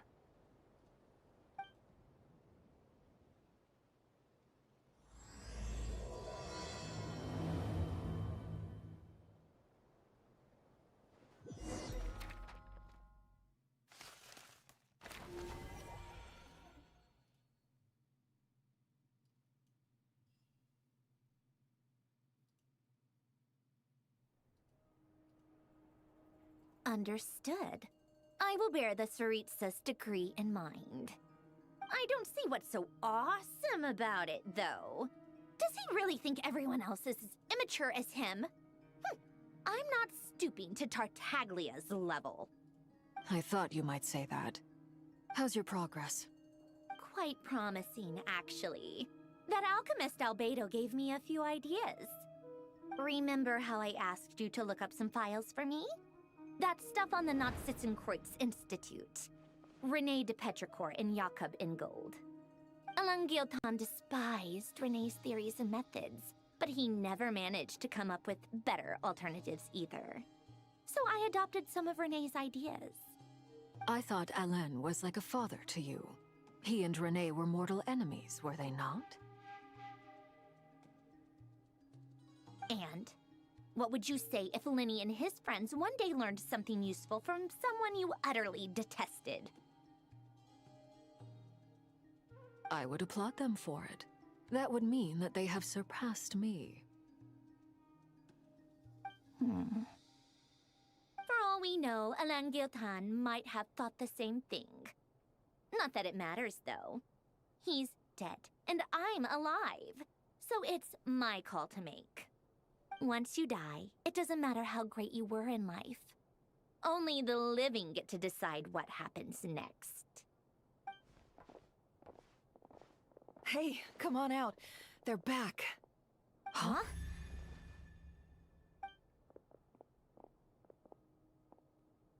You're back? And your head's still screwed on? And you still have all your limbs? What does it look like? Way to keep your composure, madam. Excuse you. I am perfectly composed. Glad you're okay. Yes, it's a huge relief. Sorry for making you all worry. Worry? Oh, yeah, right. You think we, the Fatui, were worried about you? We were worried sick. Hey! The Traveler and I were already friends. You are free to join this mission in whatever capacity you please. Much like your tea parties. It's a laugh a minute with you guys. I must say, I was quite surprised when Mr. Albedo told me he would need no additional aid. We discussed this on our way back as well. I am rarely so unequivocal, but in this case, we had full confidence in Hat Guy. He said he knew what he was doing.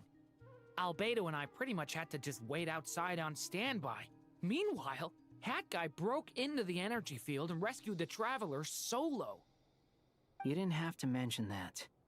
Well, I'm thoroughly impressed. You are a force to be reckoned with, Hat Guy. Is she back? Is she really back? Traveler! It's really you! Oh, thank goodness! Paimon missed you so much! can finally breathe easy, Paimon. It's great to have you back in one piece!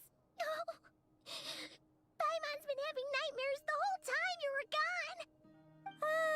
gone! Look at them. You know, once you reach my age, there's nothing better than watching a misty-eyed reunion between friends. It's nothing. Same goes when you get to my age, too. I bet Ino and Anefa would be tearing up as well if they were here.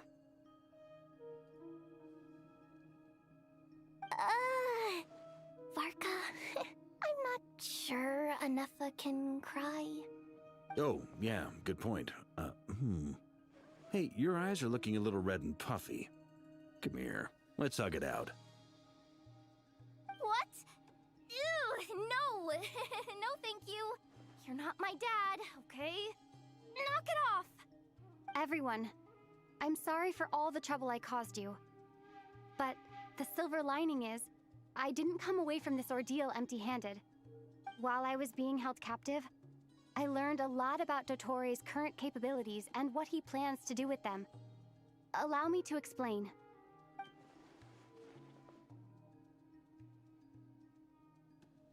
The three moon goddesses were even more powerful than we imagined.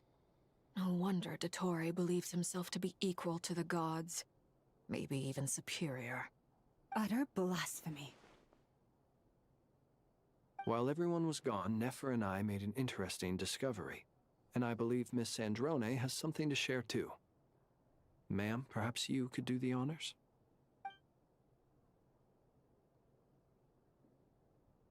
Called it. Getting rid of a pesky troublemaker like her is like trying to clean up after a crumbly cake. It always comes back to haunt you. Columbina's alive! I knew she wouldn't give up. Our next step is to find a way to bring her back. A place where time flows backwards, with no destination in sight. Surely it must have been created for a specific purpose. But I fear the answers are buried deep into Vat's history, held by great powers beyond our reach. It sounds like she's on a specific path through time, just traveling in the opposite direction to us. The question is, where does that path lead? Or will it keep going to infinity? We considered that question as well. Strictly speaking, time is not infinite. Indeed not. Every road has an end. Nicole! You sure loved quietly sneaking in mid-conversation. I do, in fact. It's something I've always done at our mages' tea parties. Quiet, mysterious, and persuasive.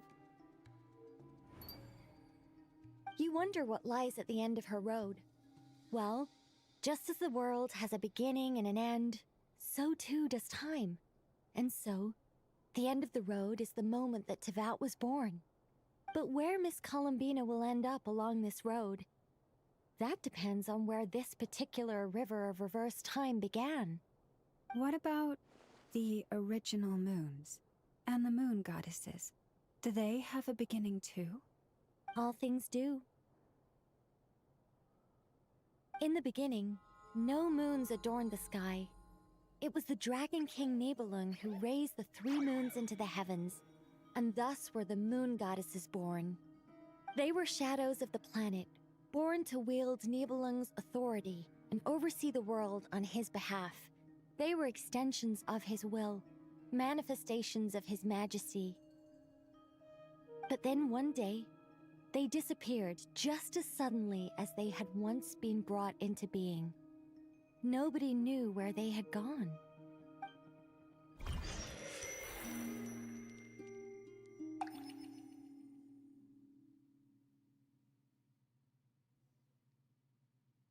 Like I thought, no more paths back to reality have emerged since. But how can I be sure that I'm going the right way without scenes from reality to keep me on track? I can't even be sure of how long I've been walking for. The further I travel, the less stable this space becomes. There are even moments where I can sense something that feels like abyssal energy. They can just materialize out of thin air. I have to keep my wits about me. Okay, I have to stop here.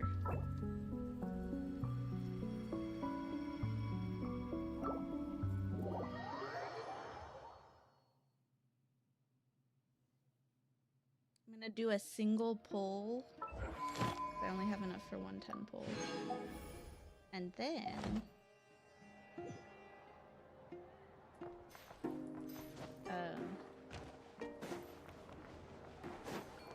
and then I'm gonna end my stream, and I will be back maybe later tonight. If not later tonight, then Thank you for completing to. Did not think that this was just gonna be like a bunch of talking and literally no way to like exit out of it. So that was experience.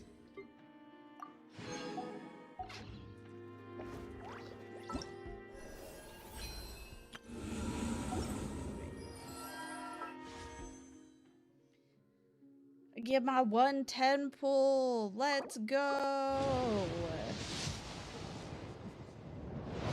Nice. It was nothing. Wow, it really was nothing.